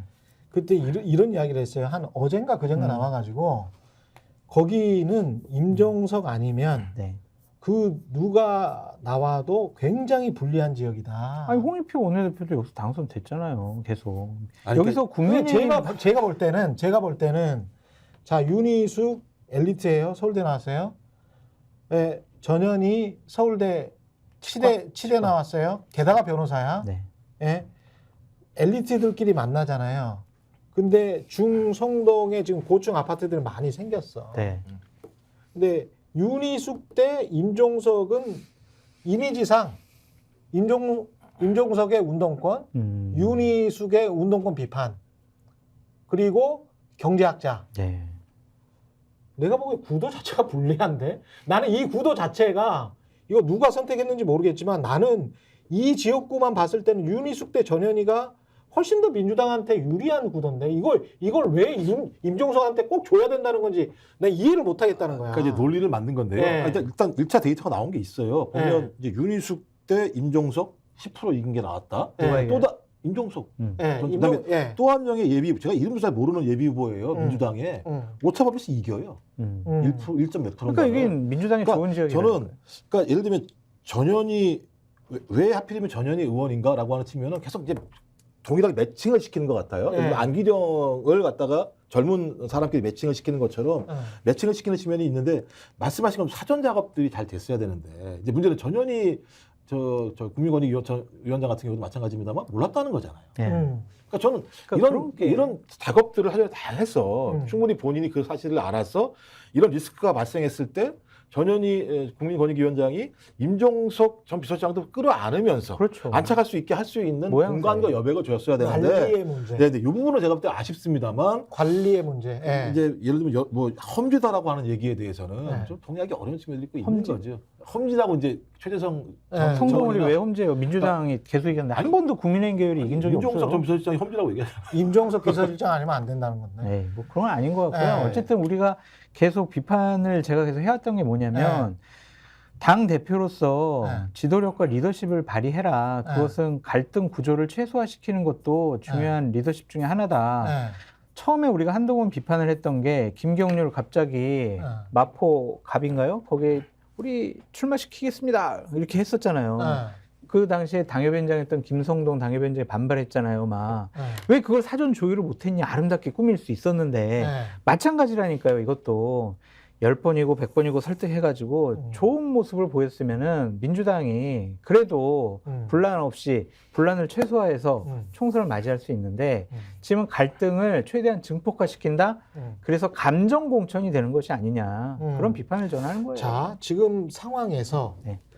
지금 딱 현재 시점 네, 예측을 한번 해봅시다. 네. 민주당은 몇 석이 나올 것 같아요? 저는 네. 그러니까 의석은 140대 140 정도 될 것 같아요. 140대 140. 어느 당도 과반 수석을 얻지 못할 것 같다라는 생각이 좀 들어요. 저랑 비슷한 예측인 것 같고. 네. 예. 현 시점에 말씀하신 예, 거는 지금 현 시점. 예, 저는 범진보 160, 예. 범보수 140 정도. 아, 범진보 160. 자, 여기서 범보수에는 이준석 신당, 개혁신당이 들어가는 거죠. 뭐 제가 볼 때는 거기에 들어간다고 봐야 되겠죠. 근데 이준석 그때 신당이 아닐 것 같아요. 아니, 왜냐하면 왜냐? 저한테 그렇게 많이 나오지가 않을 것 같아요. 그렇죠. 개혁신당이. 거기야 뭐 이제 몇 석이 나갈 비례대표 것 같아요? 의석 개혁신당. 저는 한 5% 정도 받아서 네. 비례대표 의석 한 3석, 세 4석 석? 정도 지역구는 0? 힘들죠. 아, 지역구는 0? 힘들어요. 내긴 내요? 네? 내긴 낼. 아, 내야죠. 6, 70군데 내고 어. 뭐 이준석 대표도 이준석 대표가 지역구에 나간다고 그럼 이준석 안 된다고 또? 어떻게 되겠어요? 양당 체제가 아니 그럼 이렇게 좋게 좀 말해줘 봐. 친구잖아. 아니야? 좋게 말해주는 게 뭔 의미가 있을까라는 아. 생각이 들어요. 제가 이준석 대표요 네, 지역구 잘 선택해 나가면요 지역구에서 당선될 거예요. 네. 이렇게 얘기해봤자 뭔 소용이 있어요. 안 돼. 쉽지가 않아요. 불가능해요. 엄정하게 우리 이야기해야 돼. 불가능해요. 불가능하다. 지역구에서는 불가능해요. 제3신당. 아 그래서 막 제3신당이 막 각광을 네. 받아가지고 와 지금 뭐 정당 지지율도 한 15% 나고 20% 막 향해 가고 네. 지역에서 그래 이준석만큼은 좀 한 명 정도는 배지 달고 있는 거 보고 싶다라는 네. 분위기가 막 올라가야 되는데 아, 개혁신당 뭐 제3지대 지금 푹 지금 바람 빠졌죠. 완전히 바람이 빠졌더라고. 이준석 전 대표는 나 어디 갈 거야라고 확정하지도 않고 그것도 결정. 나 못 했어. 6군데 7군데 여론조사 돌려봐가지고 조금이라도 더 잘 나오는데 나갈 거야 이런 식의 계산을 하잖아요. 그러니까 저는 이건 명분과 신뢰를 다 잃어버릴 가능성이 국민들에게. 높다. 그렇게 보여져요. 특히 상계동 주민들한테는 쟤 뭐하니? 뭐 그렇죠. 이렇게 생각할. 맞아요. 여기 만약 고향이라는- 명분 있게 내가 막 가서 내가 정말 지금까지 어려운 곳에 네. 제가 뭐 몰두했던 그런 이준석다운 정치를 계속 하겠습니다 그러면 본인 노원해야 나가야죠. 그렇지. 근데 지금 딴 데 계속 돌려본다라는 거는 그 노원 그렇게 사람들도 치고는 아 기분 나쁘겠네. 딴 데 돌려본다는 뉴스가 너무 많이 나와. 그렇죠. 제가 그러니까 볼때 이제 마지막 기회는 있을 거라는 생각이 드는 게 어떤? 하나가 뭐냐면 이제 TK 지역에서 얼마만큼 파열음이 날 거냐라고 하는 측면들이 날 마지막 것 남아 있는 것 같아요. 그러니까 만약에 있다면 네. 그 정도 틈새에서 적어도 예를 들면 포트폴리오 하겠다라는 생각들이 있으면 TK 지역에 있는 유권자들이 여지는 있을지 모르겠습니다만 지금 같은 예를 들면 이준석 그 당대표의 행보로는 제가 볼 때는 어디 가도 이기기 어려운 그래서 상황일 것 같아요. 그러니까 조국 신당이 조국 그래도 신당이. 좀 상대적으로 몇 개 보세요? 제3지대에서는 여기는 두 자리 숫자 정당 득표는 나오기 쉽지 않을 것 같고요. 네. 그래도 한 9개? 8, 9% 정도 정당 지지율을 받으면은 예. 한 6석? 7석? 6석 정도? 저는 10석까지도 보는데. 10석이요. 예. 그러니까 문재인 대통령이 힘을 확 실어줬잖아요. 10석까지. 내가 뭐 예. 신당 만드는 거 이해한다. 지금 추세로 보면. 네. 그러니까 예. 추세는 근데 이런데 이제 사람이 어떤 사람들이 들어와서 비례대표 순번을 채우느냐 그게 굉장히 또 중요하겠지. 아이 그럼요. 네. 요게 이제 사례가 하나 있잖아요. 네. 과거에 이제 민주당 지지층 같은 게 2016년도에 이제 수도권 같은 경우 지역구에서는 민주당을 찍어주고 비례 같은 경우는 국민의당을 찍어줬던 사례가 분명히 있었지 않습니까? 그렇죠. 저는 이렇게 나눌 수 있을 거라고 봐요. 그러니까 그렇게 되면 이제 의외로 예를 들면 비례에서 소위 비율이 높게 나올 수 있는 측면들이 분명히 있기 때문에 그러니까 나눠줘도 문제 없다고 생각하면 나눠주는 거죠. 근데 이제 새로운 미래나 이런 데는 나눠주면 피곤한데라고 생각하면 안 나눠주는 측면이 있어서 그렇죠. 저는 이제 만약에 말씀하신 것처럼 지금 신장식 뭐 이렇게 좀 하나하나씩 들어가는데 그렇죠. 들어가는 인물 자체가 윤석열 정부랑 진짜 대차게 싸울 것 같다라는 느낌이 들면 그렇죠. 저는 그때는 그래. 그 그래. 정도는 있어야 될 거 아니야. 다음에 우리가 만약에 200석도 못 하고 여기는 전이돼. 그렇죠. 그래서 뭐 이런 식으로. 그렇죠. 아, 맞아요. 전 그러면 제가 볼 때는 의미 있는 득표가 나올 수 있다. 왜냐면 저번에 2등 했잖아요. 그 2016년도에 국민의당이 비례해서 2등을 맞아요. 했어요. 그러니까 20% 20몇% 나온 상황이니까 그렇게 나오지 않을지 모르겠습니다만 민주당 지지층들이 포트폴리오를 할 그렇죠. 가능성이 있고 저는 중도층의 일부도 이 이념과 무관하게 윤석열 정부에 대해서 무지하게 분노한 사람들 같은 경우는 그렇죠. 여기다 담을 수도 있는 측면이 있어서 예. 그러니까 오히려 이제 그걸 예를 들면 이준석 신당이 담았어야 되는 측면이 있는 건데 예. 그걸 못 담아버리게 되는 맞아요. 측면이 있는 그래서 거죠. 최경영 앵커님에게 영입자가 오면 음. 가시라. 가서 비례대표 상위 순번 받으시라. 제가요. 4번. KBS 윤리 강령을 지키는 사람입니다. 다른 사람들은 다 안 지켰기 때문에 저는 윤리 강령을 꼭 지켜야 되겠다라고 마음을 먹은 사람입니다. 10월 27일 날에 사의를 표명하면서 클로징을 했고 11월 21일 날에 퇴사를 했기 때문에 어떻게 해도 KBS 윤리 강령에 따라서 안 됩니다. 저는 그냥 원칙주의자입니다. 윤리 강령을 네. 지키는 것도 중요하지만 좀 다시 한번 생각해 보세요. 최경영 앵커님이 생각해왔던 방송 개혁과 네. 공정 방송에 대한 신념을 실현시키기 위해서는 윤리 강령 정도는 네. 마음속에 담아두시고 시민사회에서 할래. 나는 시민사회에서? 원칙을 지키고 다음에 진짜 또 불러주시면 다음에는 몰라. 다음에는 모르지만 저는 제 원칙을 지켜야 차이가 되겠습니다. 네, 네. 엑싯을 해야 되는 측면들이 두 당 다 많습니다. 한쪽은 네. 국민의힘이나 네. 윤석열 정부는 네. 지금 초반에 너무 달려서 제가 보니까 페이스가 너무 빨라. 네. 그래서 막 그린벨트고 막 다 풀었어. 다 엄청나게 풀고 지금 의대 증원도 제가 하고 보니까 있죠. 네. 정치공학적으로는 좀 걱정되는 이제 상황에 몰렸어요. 오늘까지 안 들어오고 복귀 안 하고 환자들이 진짜 아프잖아요. 네. 그러면 그렇죠. 그때 코로나 시기처럼 어쩔 수 없는 질병적 상황에서 이 정부 뭐 한 거야? 그런 얘기 나올 수 있어요.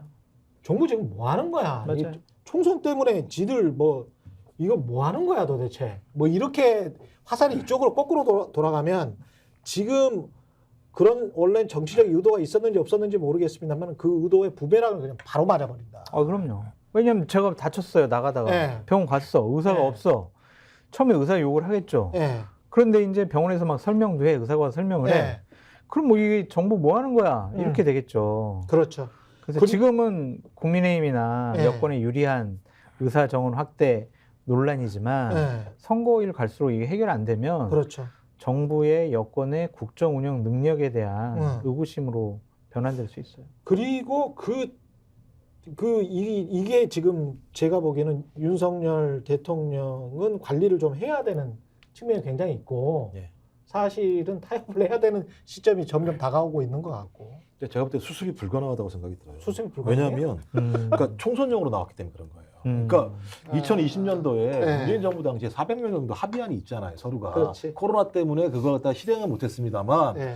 오랜 토론 과정에서 400명 정도 수준에서 단계적으로 의대를 증원하게 되면 정원을 증원하게 되면 문제가 없을 거라는 공감대가 있었던 측면이 있는데 이 400에서 2000이라고 하는 숫자는 상식적으로 의료계에서 받아들이기 어려운 숫자이긴 해요. 그러면 이제 의료계는 뭐냐면 이건 총선용 아니냐라고 생각하는 거죠. 그러면 그렇죠. 총선까지만 잘 싸우면 총선 이후에는 합의안이 나올 수 있다고 생각을 하는 상황이기 때문에 무슨 말씀? 합의해야 될 이유가 하등이 없는 거예요. 의료계가 지금 더 유리해. 예, 네. 좀 그래서 지금 제가 상황이. 볼 때는 상당히 네. 어려운 싸움을 잘못 시작했다. 한 예. 1000명 정도 하고 싸우지 그걸 2000명까지 해가지고 싸우고 화끈하게 그냥 2,000명 늘려야지. 언제 또 1,000명 늘렸다가 또 네. 1,000명 늘리고 그럽니까? 근데 그냥. 대통령이 스스로 2,000명이 최소한이다라고 말을 해버렸기 때문에 이제 빠져나갈 수도 없어. 아니, 상식적으로 어느 나라에서 3,000 몇 명이었던 전체 의대 정원을 갖다가 네. 2,000명을 늘려서 가겠다라고 얘기하는 게 당장 내년부터. 그게 상식적으로 말이 되는 거냐는 거죠. 예. 예를 들면 의대라고 하는 것이 그 다른 인프라가 얼마나 많이 필요합니까? 그리고 게다가 이제 다시 스멀스멀 나올 게 이것과 관련해서는 전부 이제 보험 수가 있잖아요. 네. 보험 수가 올리는 문제가 바로 나올 수밖에 없거든. 수가 조정을 해야 되기 때문에 외과나 이쪽에다가 필수 의료과에 좀 더 돈을 많이 그럼요. 줘야 되잖아요. 맞아요. 좀 더 돈을 많이 주면 지금 줬던 내과랄지 이비인후과랄지 안과랄지 이런 쪽에서 반발이 있겠네. 반발이 있지. 그러면 그쪽에서 지금보다 깎아서 이쪽으로 주는 게 아니고 이쪽을 늘려야 될 거 아니에요. 세금이 더 투입돼요. 그럼 의료 수가는 늘어날 수밖에 없어요. 이게 의료보험 더 내야 되네요. 의료보험 더 내야 되는 문제야. 근데 이미 충분히 많이 내고 있어요. 그 이야기를 안 하고 지금 모든 이야기를 하기 때문에 처음에는 정치적으로 유리한 것처럼 보였지만 나중에 가면 국민들이 저거 이제 의료수가 올리라는 이야기네? 이 이야기를 이제 인식하게 될 거예요. 앞으로 한 달 동안. 그러면 맞아요. 어떡하냐 말이죠. 일부에서는 이제 민영보험 얘기도 나오기 시작했어요. 그렇지. 민영보험 이야기 그런 의도, 나오고. 그러니까 전체적인 의도 자체가 이렇게 버무려진 거 아니냐 이런 얘기. 네. 근데 이제 이런 상황에서 네. 민주당의 이재명 당대표의 대응은 좀 국민의 네. 생각과 판단과는 좀 기대에 미치지 못하는 것 같아요. 그러니까 처음에는 아, 이거 뭐 이렇게 올리는 게 맞아 막 그렇게 하다가 이제는 한 4,500명 수준이 좀 적정한 것 같다 이런 식으로 얘기를 하면서 의사편을 드는 듯한 모습을 보이고 있거든요. 근데 의대정원 확대는 국민들 대다수가 찬성하는 부분이라서 네. 선거 전략상 네. 의사 쪽의 의견을 반영을 하고 그쪽 편을 드는 듯한 이미지를 주는 것도 좀 도움이 안 될 안 것 된다. 같아요. 자, 그거 말고 민주당의 엑시트는 지금 뭐예요? 아까 이야기했었던 그 공천 갈등을 어떻게 이제 뚫고 엑시트하느냐. 이게 가장 이제 핵심이지. 두 민주당 가지로 엑시트. 나눠봐야 될 것 같아요, 최 앵커님. 그 네. 지역구와 관련된 엑시트는 자연스러울 것 같아요. 결국에는 새로운 인물들이 나타나서 네. 물갈이 비율이라든지 뭐 젊은 정치인들이 공천을 많이 받았다라는 평가가 나오게 되면 어제 뭐 공천된 거 보니까 경선한 거 보니까 괜찮은 친구들이 몇 명 있더라고요. 네. 그러니까 그런 사람들이 앞으로 계속 나오게 된다면은 이제 지역구 공천 분란은 사그라드는 수순인데 네. 제가 보는 관점의 문제점은 비례대표예요. 비례연합정당을 통해서 네. 지금 진보당, 경기동부연합, 통진당 세력 여기 한 5석 정도 배려해 준다는 거 아니겠어요? 네. 본인들 한 10개 하고 예. 이 부분이 좀 대단히 아킬레스건이나 뇌관이 될 수 있을 것 같아요. 경기동부연합? 네. 어. 이쪽에. 그러니까 국민들이 좀 반감을 가질 수밖에 없는 네. 그런 세력이 국회에 진출을 한다라는 것에 대해서 어. 여당이나 언론에서는 끊임없이 문제 지적을 할 수밖에 없거든요. 예. 그러니까 결국엔 이 사람들이 결국에는 색깔론? 어떤 그런 것도 있을 수 있고 예를 들면은 뭐 국방위 같은 데 배치가 돼가지고 주요 기밀 같은 거 이전처럼 또 뭐 북한에 주는 거 아니냐 내통하는 거 아니냐 이런 식으로 막 분위기 몰고 갈 가능성이 높아요. 비례대표 의석과 선정과 관련해서도 민주당이 엑시트할 여러 가지 방안을 강구해야 되지 않을까 그런 생각도 좀 들어요. 말씀하신 것 제가 볼 때 이제 그 공천 문제는 좀 일단락돼 갈 가능성이 좀 있다고 좀 봐요. 왜냐하면 임종석 전 비서실장도 얻을 건 다 얻었어요. 왜냐하면 이제 친문으로서의 거의 예를 들면 차세대 좌장격 같은 이미지들을 다 확보한 측면이 있어서 제가 그래요? 정치적으로 그러니까 본인 스스로 얘기한 게 있잖아요. 내가 국회의원직 하나 얻으려고 하는 게 아니다. 민주당의 승리를 위해서 한다. 이렇게 본인이 입으로는 얘기했었으니까 이 상징화된 측면은 분명히 그게 일단 또 그 말이구나. 상징화된 측면이 분명히 있는 측면이 있고요. 근데 저는 이제 비례대표는 고민하지 않으셔도 될 것 같아요. 이건 좀 고민할 부분도 아니라 생각이 드는 게 뭐냐면 네.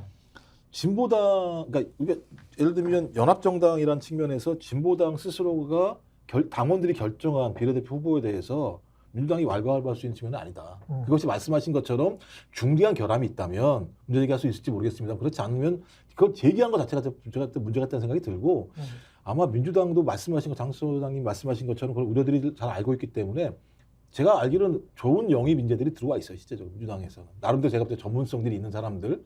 좀 그렇다면 그런 사람들을 민주당으로 배치하고 시민사회가 4명이잖아요. 예. 그다음에 진보당이 3명이고 나머지 뭐 용해인 이렇게 해서 3명이기 때문에 저는 진보당 3명의 문제 때문에 전체 이 문제가 큰 틀로 가지 않고 오히려 저는 더 중요한 문제가 어떻게 하면 소위 이 총선 이후에 이재명 당대표가 어떤 정책으로 기존의 윤석열 정부와 맞서 싸울 수 있을 것인가. 지금까지 못했는데 뭘 나중에 어떻게 또 하겠어요. 그거 기대도 하지 마세요. 그거는. 그러니까 더 못했으니까요. 얘기하는 거예요. 더 못했으니까요. 똑같은 거예요. 그러니까 공천도 마찬가지예요. 이 정부가 2년 동안 너무 못했으니까 조금이라도 좋은 걸 내세워서 나름대로 소위 좀 건강한 좀 예를 들면 경론들을 3월 한 15일부터 버려나갈 수만 있다면 저는 제가 볼 때는 지금과는 상황이 조금씩은 다르게 갈 수 있을 것 같다라는 느낌이 있는 거죠. 여기까지 하겠습니다. 10시입니다. 예, 지금까지 김종욱 전 청와대 행정관 장성철 공론센터 소장이었습니다. 고맙습니다. 네. 감사합니다. 네, 유일임 방송통신심의위원회 위원장의 청구민원 의혹 진상규명을 요구하면서 항의하는 과정에서 해촉이 됐었습니다. 김효진 위원이 윤석열 대통령과 정부를 상대로 낸 해촉 처분 집행정지 신청이 받아들여졌어요. 그래서 돌아올 수 있게 된 거죠. 김효진 의원, 방심위원 지위를 유지하게 됐습니다.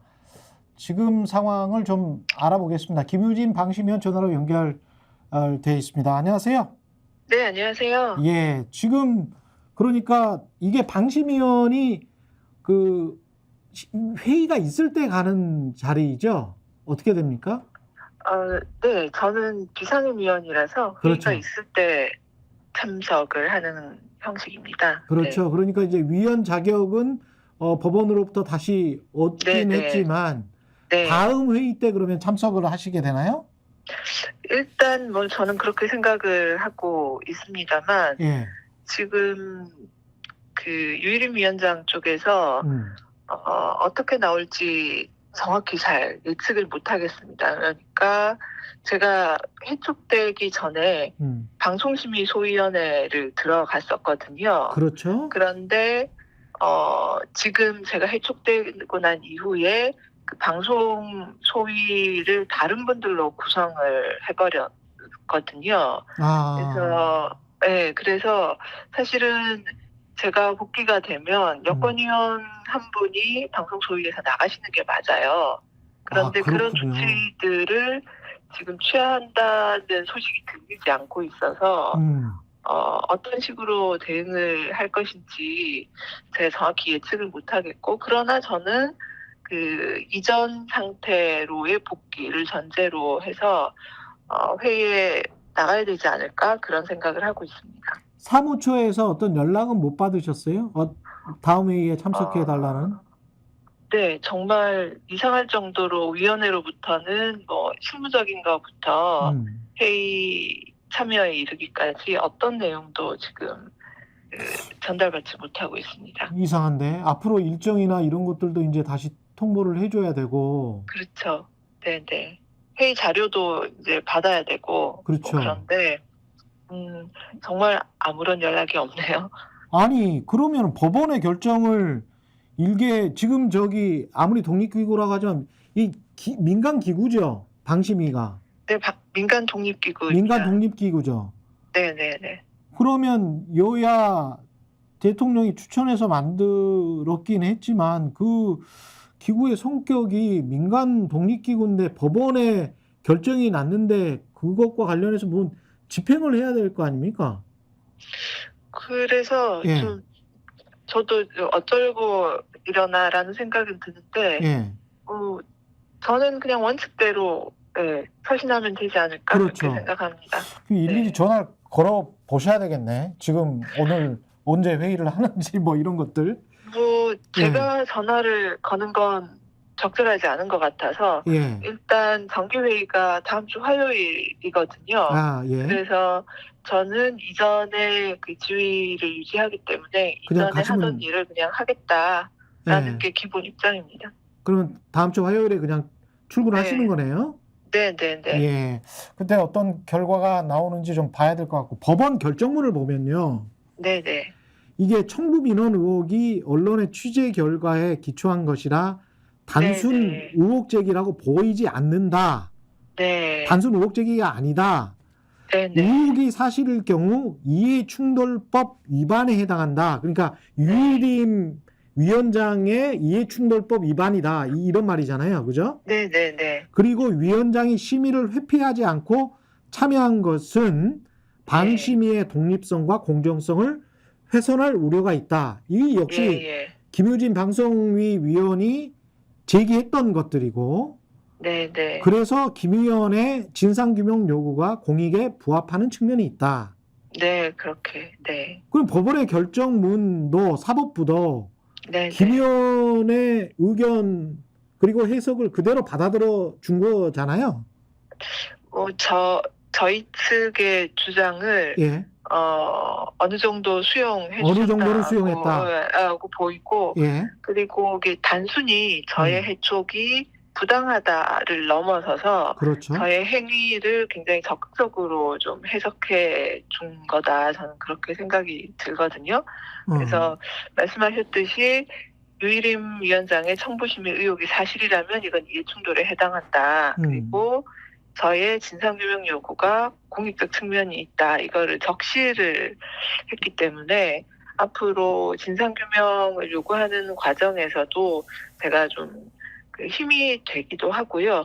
그리고 이후에 이해충돌 부분 조사에 있어서 또 좀 메시지가 되지 않을까 그런 생각이 들어서 권익위나 경찰이 이 판결의 취지를 좀 깊이 이해를 해서 정말 누구를 조사하거나 수사해야 할 것인지 판단을 했으면 좋겠어요. 그래서 네. 지금 정부 여당의 눈치를 살펴서 엉뚱한 수사를 하면 훗날 반드시 이건 책임을 지게 될 거다. 그렇죠. 저는 그렇게 봅니다. 네. 유일임의 이해충돌부분과 관련해서는 지금 말씀하신 것처럼 권익위하고 경찰에서 조사나 수사를 하고 있습니까? 네. 근데 뭐 지지부진하고 권익위는 사실상 뭐 움직이는지조차 잘 모르겠습니다. 네.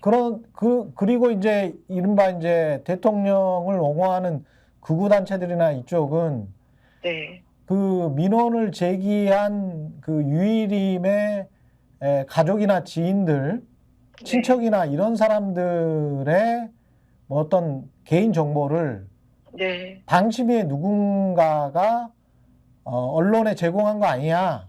네.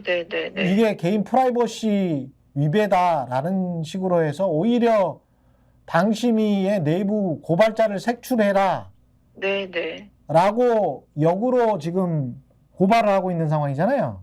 그렇죠. 근데 이게 이제 제가 꼭 드리고 싶은 말씀은 예. 유일임 위원장이나 극우단체 같은 경우에는 이 문제를 민원인 개인정보 유출로 프레임을 지금 왜곡해서 그렇죠. 위기를 벗어나려고 하고 있거든요. 예. 근데 이 문제가 만약에 개인정보 유출로 규정이 되고 유일임 위원장한테 책임을 묻지 않는 방식으로 정리가 되면 앞으로 방심위는 그야말로 제 기능을 완전히 상실합니다. 왜냐하면 방심위원들은 앞으로 누구나 자신이 제재하고 싶은 보도를 표적을 삼아서 주위 사람들한테 심의를 청구하고 그리고 그게 안건으로 올라와서 제재를 해도 막을 방법이 없는 거예요.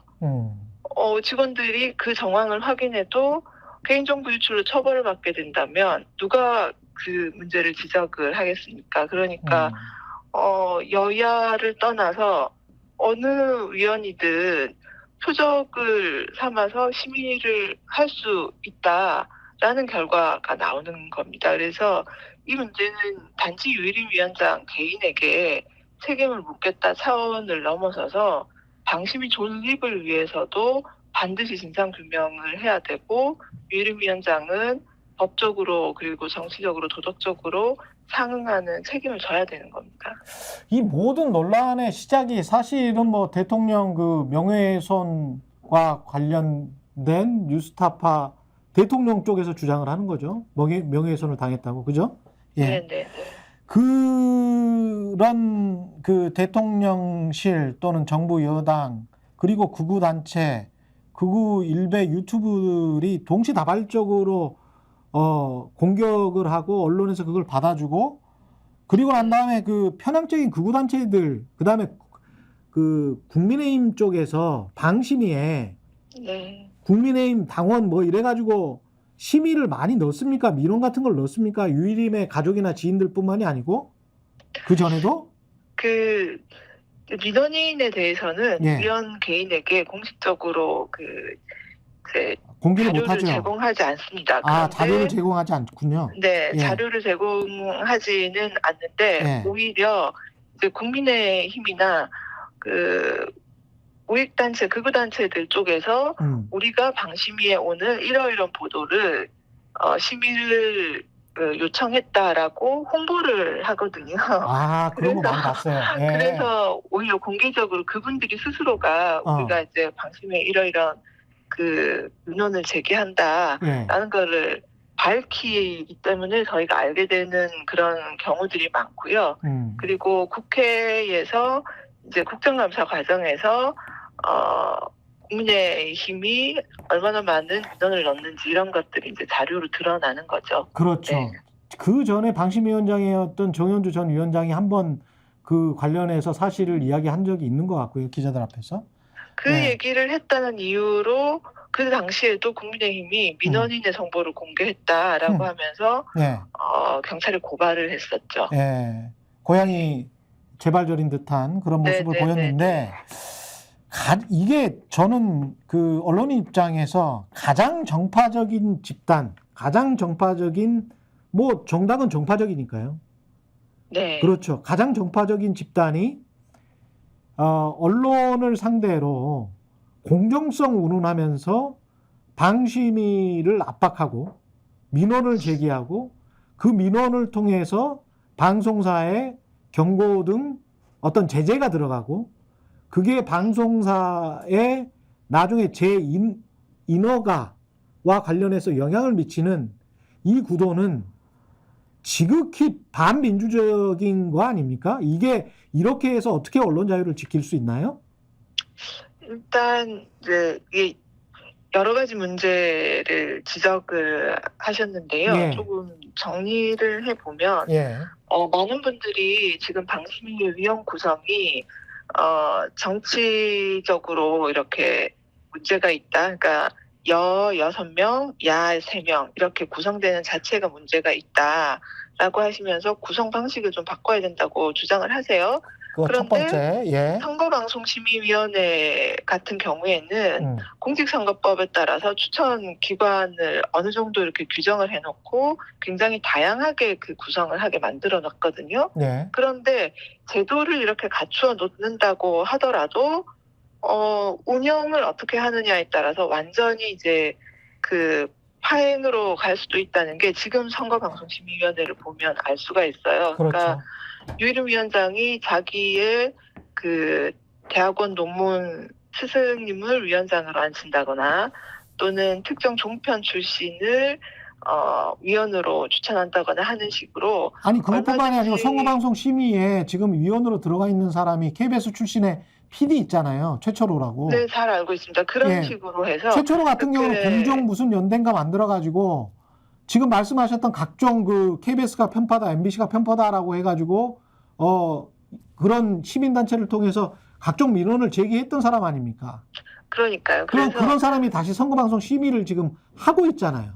그러니까요. 제가 말씀드리는 게 예. 제도가 이렇게 원래 다양한 추천을 통해서 공정성을 확보하기 위한 제도를 만들어 놓아도 그것을 얼마든지 그 파행시킬 수 있는 편법을 쓸 수 있다는 거거든요. 그래서 단지 이건 제도만의 문제는 아니고 그 제도를 운영하는 사람들이 얼마나 이 선방심의나 방심위의 근본 취지를 존중하고 그거에 맞게 운영을 하느냐가 굉장히 중요한데 지금 그 유일임 위원장을 비롯해서 여권위원들 그리고 선방심의위원장 등등은 기본적으로 심의라는 제도의 취지 자체를 인정하지 않는 것 같아요. 그래서 우리가 다수가 되면 아무렇게나 해도 상관없다. 그냥 다수의 힘으로 아무리 표적심의 그리고 정치심의를 해도 그건 문제가 없다라는 인식을 가지고 있는 것 같아요. 그래서 그 과정에서 정말 방심위가 사실상 지금 검열기관으로 이렇게 전락을 해버린 게 아닌가라는 생각이 들어서 저는 이게 네. 미국의 FCC처럼 미국이 2011년인가 공정성 조항 자체를 삭제를 해버렸거든요. 이게 의미가 없어요. 정치적 공정성 조항을 이런 식으로 하는 거는. 지금 이제 여러 가지 그 심의 규정상의 문제가 있어요. 예. 그 중에서 가장 이제 논란이 되고 있는 게 말씀하신 공정성 심의와 그렇죠. 그리고 객관성 심의도 문제가 그렇죠. 지금 좀 여러 측면에서 되고 예. 또 하나는 이제 토론 프로그램에 대한 규정도 심의를 해보면 굉장히 자의적으로 남용될 여지들이 많거든요. 근데 이제 일각에서는 그렇다고 이 심의 자체를 없애버릴 것인가라는 또 반론도 있기는 합니다. 아니 근데 그래서- 객관적이지 않은 인간들이 어떻게 객관적으로 심의를 합니까? 그렇죠. 어떤 인간이 객관적인데 신이 아니고는 객관적인 사람은 없죠. 그래서 네. 지금 이런 식의 그 심의를 계속하게 되면 방심위뿐만 아니라 심의 규정에 대한 문제 제기가 불가피할 한 상황이 되지 않을까 그러니까 그런 생각을 하고 있습니다. 제도 자체나 기구 자체 물론 방심위가 그리고 방심위의 원래 목적이 미국에서도 마찬가지고 이게 상업적인 내용을 너무 지나치게 보도를 하기 때문에 그거를 심의하려고 만들었던 기구들이거든요. 그런데 그런 취지가 있죠. 네. 예. 그런데 그런 것들과 관련해서는 또 굉장히 좀 노동 탄압적이고 그런 것들은 또 제대로 걸러내지도 못해요. 방심위에서. 대통령의 가령 굉장히 좀 노동 탄압적이고 인권 탄압적인 것과 관련해서 야 이거를 그대로 받아 쓰는 거는 문제가 있다라고 심의를 한 적은 없는 것 같거든요. 오히려 그 반대 상황은 심의 많죠. 있죠. 예를 네. 들면 그 노동 관련된 프로그램에서 대담에서 그렇죠. 노동자들의 권익을 이제 주로 설명을 하면 왜 정부의 입장을 그렇죠. 제대로 보도하지 않느냐라는 방식으로 규제를 하는 또는 이런- 이것은 기업의 자유를 억압한다 그러면서 문제를 제기를 하잖아요. 그렇죠. 그거를 이제 그 공정성 기반으로 제재를 하는 경우가 많은데 그렇죠. 어쨌든 지금 그 유일임위원장과 여권 추천의 심의위원들은 제가 볼 때 기준이 명확한 것 같아요. 그래서 대통령과 정부 여당의 그렇죠. 이 보도나 프로그램이 불리한가 아닌가를 기준으로 심의를 하고 있어서 이런 식의 행태가 이제 장기적으로 방심위의 근간을 흔들 수밖에 없어서 저로서는 굉장히 안타까운 마음이고요. 그리고 이게 좀 또 거시적으로 보면 사실은 민주주의의 근간을 흔드는 문제인데 그렇습니다. 소위 지금 그 여러 분야에서 입틀막의 이런 행태들이 벌어지고 있잖아요. 예. 그런데 방심위도 어떻게 보면 그 입틀막의 다른 양상이거든요. 언론의 보도들에 자유를 대한 입틀막을 하고 있는 거죠. 그렇죠. 네, 그래서 이게 정말 그 민주주의의 퇴행이라는 측면에서도 굉장히 심각한 문제라고 생각을 하고 있습니다. 예, 정말 그 너무 정치의 애속을 민간 독립기구인데 이렇게 정치의 애속을 시켜서 철저히 정파적 이익에 따라서 또는 김건희 지키기나 대통령 지키기가 아닌가라고 의심될 만한 그런 행태를 보이고 있는데 이런 분이 또 저 유일임 방심위원장이 또 언론인 출신 아닙니까? 그렇습니다. 근데 뭐 네. 지금 여권 추천위원들의 면면을 보시면 네. 전직 언론인, 그다음에 변호사, 그리고 언론학자 그렇죠. 등등 해서 사실 우리 사회에서는 어느 정도 그 명망과 권위를 누리는 위치에 있던 분들이세요. 그렇죠. 근데 이런 분들이 정권 비판 보도를 앞장서서 과잉 제재하고 방심위를 사실상 이제 언론 통제 기관으로 만들고 있는데 다른 측면을 보면 또 굉장히 그 정말 그 다른 양상이 있는 게 저희 사무처의 정말 평범한 직원들은 오히려 이런 심의는 안 된다라고 하면서 좀 싸우고 있잖아요. 그렇죠. 예. 근데 이거를 이제 보시면 저는 그 차이가 사실 거창한 어떤 가치나 이념 이전에 내가 권력에 아부하고 부역해서 무엇인가 얻지는 않겠다라는 어떤 인간으로서 최소한의 자존심의 문제라는 생각이 들거든요. 그렇습니다.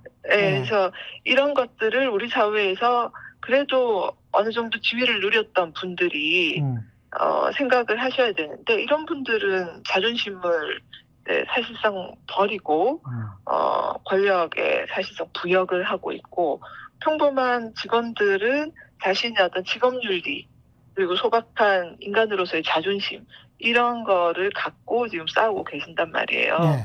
그래서 위원들이 참 부끄러워해야 될 부분이 아닌가 그런 생각을 합니다. 예, 여기까지 듣겠습니다. 지금까지 김유진 방송통신심의위원회 위원이었습니다. 고맙습니다. 네, 고맙습니다. 네, 지금까지 저는 최경련 기자였습니다. 고맙습니다. 너무 제가 홍보를 정치권색. 예. 다시 제가 말씀드리죠. 예. 구독, 좋아요, 사랑입니다. 예.